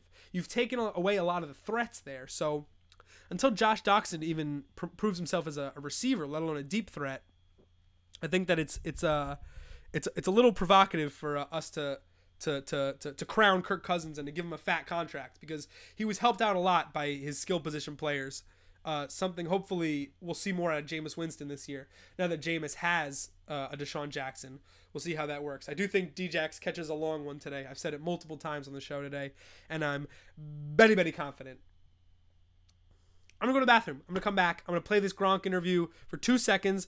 I'm going to go to the bathroom. I'm going to play the music, and I'm going to fire up the last 15 minutes of the Checkdown. Rob, what's going on? Thank you so much for being on my show, the Checkdown. You're the first ever player to come on my show. How does it feel, first of all? That feels special, man. It's awesome, man. I'm glad I get to be the first player ever. That's awesome. I'm super grateful. Why don't you talk about real quick what you're doing with Tide? I'm doing a little special with Tide. It goes along great because they're coming out. They came out with the Tide Sport Pods, and you know that, like, amateur athletes can stink just like professional athletes. I mean, it's not just us who are always stinky after games. Amateur athletes, I remember growing up as a kid, I was always smelly after games. And just the way to just get that stink out of you, get that smell of you, you can use the Tide Sport Pods, and they're just awesome. I mean, it'll take out the odor out of any athlete's gear, and it's just awesome. And I did a couple commercials too, and they're coming out next week. And I'm dressed as a kid with pigtails on, as like a little girl, and just showing that I stink just as much as a little girl, and the mother comes in and just smells us. So it's pretty classic and pretty funny. Do you like? I sweat a lot too. Do you like your smell? Are you a fan of your own stink? Oh man, sometimes, but sometimes no. Like when it gets too overboard, I mean, that's when you gotta throw your stuff right into the laundry, right into the laundry. We're back. That's it. That's all it was. Little breaks, man. We needs them. Man. Tony Fedora, thank you so much for hanging out. Ty Montgomery was a great pick in drafts. Trying to catch up on the chat here. Is there any way outside of Sunday Ticket I can watch any game?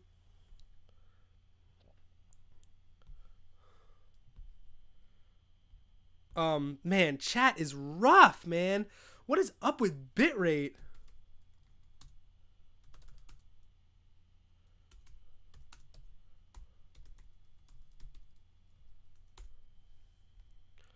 I'm in here. Oh, look at that. We're loon double times. I'm out here. That was probably a little weird. See, I had to type into the chat, man. Thank you, Fu. I really appreciate it. Hey. Ho, ho. Untitled Fantasy Football Show. Started from the bottom, now we eat. Whoop, whoop. Check it down, man. It's been a hell of a year. Hell of a ride. And now we're 15 minutes out from our third episode of the season, of our saison. We've had some new faces in here, and we've had a lot of fun talking to them. We have to figure out how to get out of our own little bubble and take this thing big. I think we're gonna have a big celebrity guest this week. We're gonna have we're gonna land another whale, baby, and then we'll play that, and we'll talk more about fantasy. And whoo, boy, it's been a crazy run, man. It's been a crazy run, and I just hope the Giants don't go 0-3. I'm telling people how to watch the show. This is like the fourth person that I've gotten onto the show from my phone in the show, which is not really a healthy thing for the show, because I'm supposed to be doing the show when I do the show. You know? Yeah, that's okay. Hey, what's going on? Pause, yeah, boy. Hey. Never mind, I figured it out. Henry starting. Fournette was on your bench. Well, that's a big problem, but I totally understand what you did there. If it's PPR, I don't endorse putting in Henry over McCaffrey. If it is PPR, I would ideally start them both. If I had to start one, I would start McCaffrey in PPR and Henry in standard because of that touchdown difference. If I'm telling you, I said it earlier on the show, if McCaffrey doesn't catch a touchdown today, I'm putting him on the trading block. I know Cam missed him for an open touchdown last week, and his snap percentage is good and his touch percentage is good. It's very high for a rookie, highest among all rookies, but he's not running well between the tackles, and that is super cause for concern. And Jonathan Stewart's getting the goal line carries. So if McCaffrey's not catching touchdowns out of the backfield, he's not catching touchdowns. He's not scoring touchdowns. So I need to see it this week. If you're not going to do it against the Saints, you're never going to do it. Keysbees, you are right. Murray is still starting with a hamstring, but Murray is an older veteran running back on a hamstring that could go at any moment. I think given Derrick Henry's 40% workload going into this game, it stands to reason that the second half of the game should completely belong to Derrick Henry. There's no reason to have DeMarco Murray out there week 3 on a bum hammy. It's just illogical. If you're coaching a football team for 16 weeks, you don't risk DeMarco Murray today. They might. Thanks, Don. Good to see Don's hanging. Love it. Yo, this is like it's Fu, Posnack, and Don. That's cool, man. That's a cool little exchange. Yeah, Murray's still going to start, but starting doesn't mean a whole lot, especially with a hamstring. Hamstrings are super fickle, biggest muscle in the lower body, and you never know. I mean, for some people. But DeMarco Murray, he sat out of practice and he did some limited work Thursday, Friday. But the bottom line is it's a hammy, and Derrick Henry's very, very good. And when a guy that's injured and the guy behind him is very, very good, logic stands to reason that that dude's going to get in the game more. And so if you had to start, the question wasn't, is Murray going to play over Henry? It was, do I start Henry over McCaffrey? And if it's PPR, you start McCaffrey. And if it's not, you probably take a harder look at Henry. I think that's fair. I think it's very fair. And I'm going to save that one. I'm going to save that one in my list of fun decisions that we had to make today on the checkdown that were questionable, that I am tracking, and we'll see how I did. CMC. I like calling him CMC. Or Henry. And then I don't even know. I didn't pick what I chose, so it really doesn't mean anything to me. It's just another useless note in the notes folder. If you don't have useless notes in your notes folder, you are not living correctly, man. Facts are facts. I think today was a good day. You know, not everything goes smoothly when you're checking it down live for 3 hours. We caught a horrible case of the Schwitzies around 10:45, 11 o'clock. I didn't take any breaks through 2 weeks. I did 6 hours It would be, if you were putting out a lower third in this broadcast, it would be like first 2 weeks, 0 breaks. Today, 2. And that's like your stat, and then maybe Troy Aikman circles it. Hey, boom. It's not PPR, so I would probably go Henry. You know, Carlos Hyde sneakily over 100 yards last week against the Seahawks in a stupid 6-6 game. So if Carlos Hyde can do it and the Niners can do it, I think that those hogs on the Tennessee line and Derrick Henry, who's a manimal, can do it. Am I breaking out? Yep. All good. You see a lot when you see yourself for 3 hours. Lifestyle. Zach, if that's the last question today, I would be totally okay with it, man. That's a good one for a good guy. I'm here, I'm lagging, but I'm repping. I'm repping the check down because it's the only life I know. And it's been a crazy good show. I'm trying to think if there's anything we missed. I don't even want to scroll Twitter. I don't want to scroll like injury reports. Like, we're hitting into the last 10 minutes. I just want to hang out and take... Yeah, dude, the lag is bad today. What is that? I don't know what...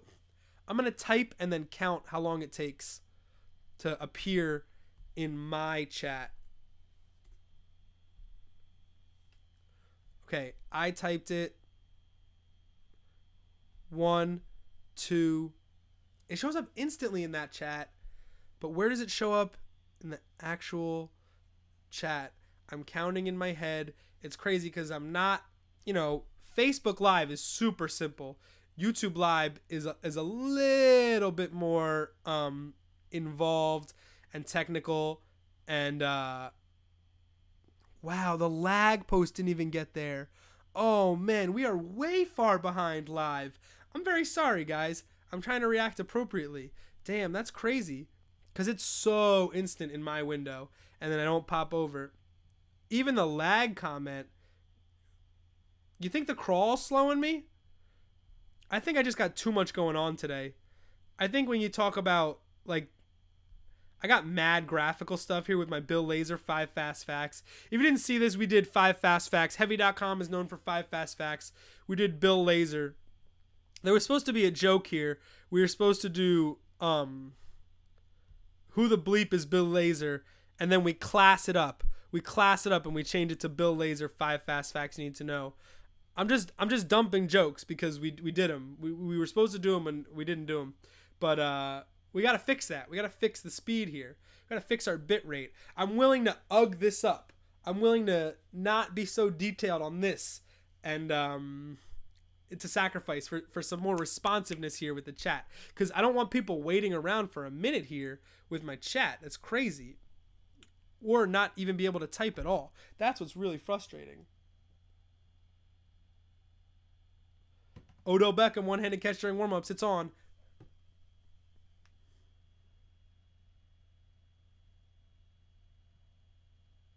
We're finishing up here on the check down, baby. 9 minutes, week 3. A lot of great games. Twitter was a mess.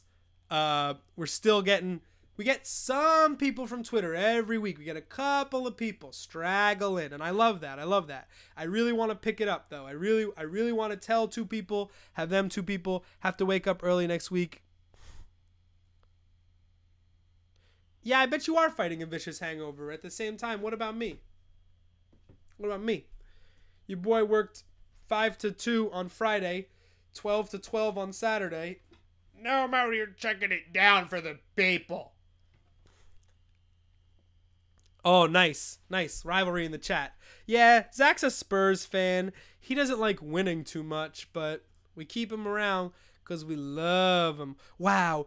Oh my God, we are so far behind in the YouTube. I wonder if having the actual YouTube window up is detrimental. I bet you doing anything is detrimental. I bet you should just sit on your hands.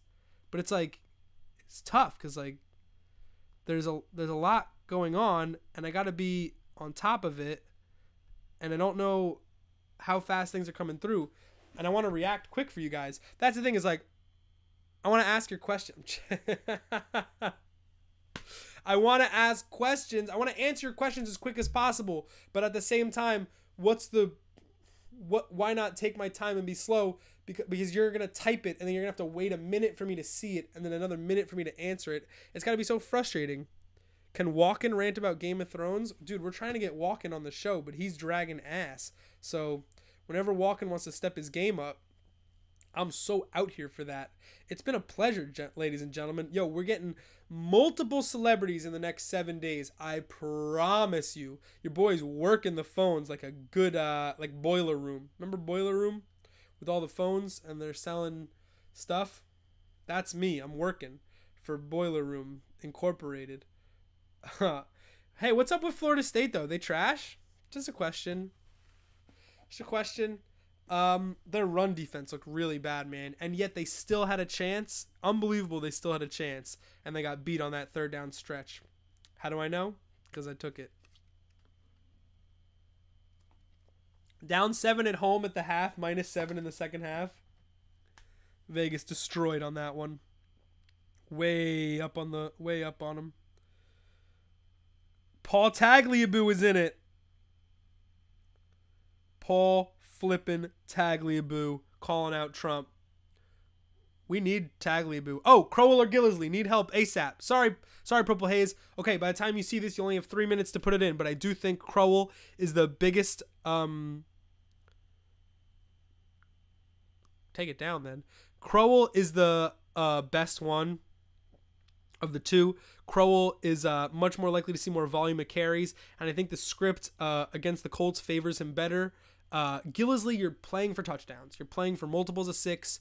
You need rushing touchdowns. So I would take Crowell. I think Crowell is not only going to have a big game, I think if you look ahead at his schedule, he's about to have a really nice run of performances. I think if you can get in a trade for Crowell in the next 15 minutes, you should try to start get at the guy in your league that owns Crowell and send him a couple of feelers right now. So just to kind of get the gears turning, even if he has a good game, you already said, like I wanted him before he had a good game. His schedule is going to get really nice in the next couple weeks. So, I mean, especially considering what the Ravens are doing, he gets 2 games against them. So that's what we do, man. We get these last couple minute questions. Like, honestly, if you think about ending the stream early and then Purple Haze 916 comes in and then I don't know what to do, and it's like, that guy's out on the street. I'm here just for Purple Haze 916 up until the last minute. That's why we do it. Dude, Zach, don't get involved in Destiny. It is a killer on your time. I'll see you for Overwatch if you ever play, but that's okay. Dude, huge. I don't know how to fix the lag, man. I got to work on it. I got to do a private stream. I got to go solo during the week and figure it out. Is it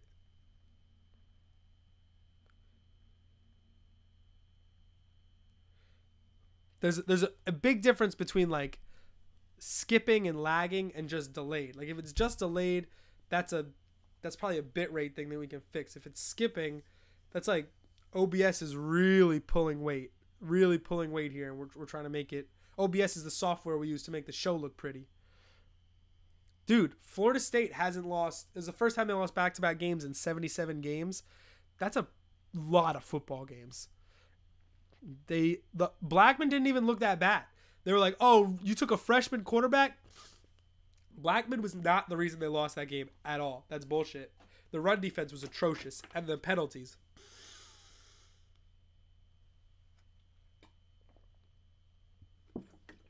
It's rough.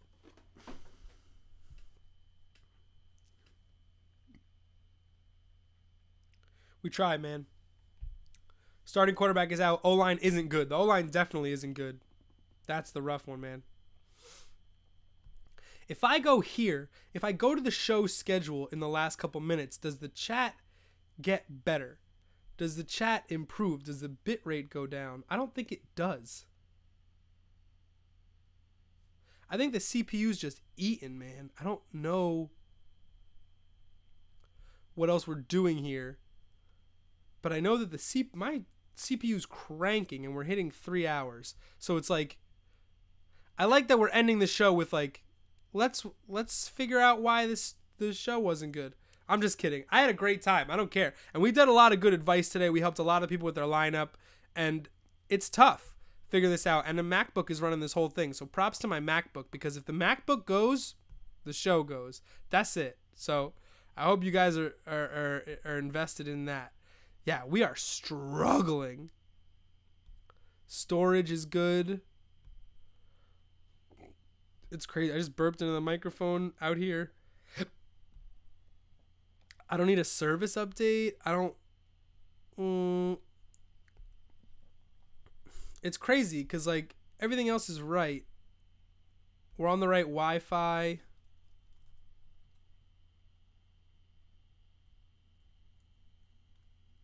I'm clicking things, guys. I'm clicking things, and I'm not necessarily looking at chat.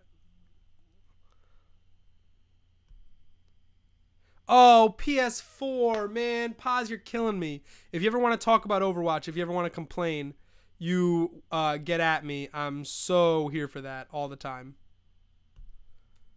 Seriously. I love that game.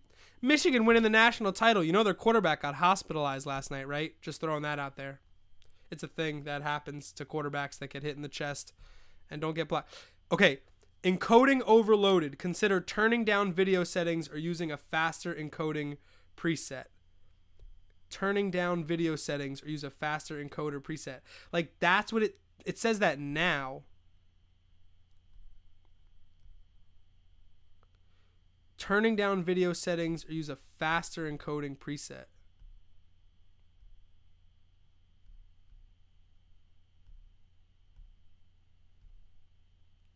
We're good. The show's over.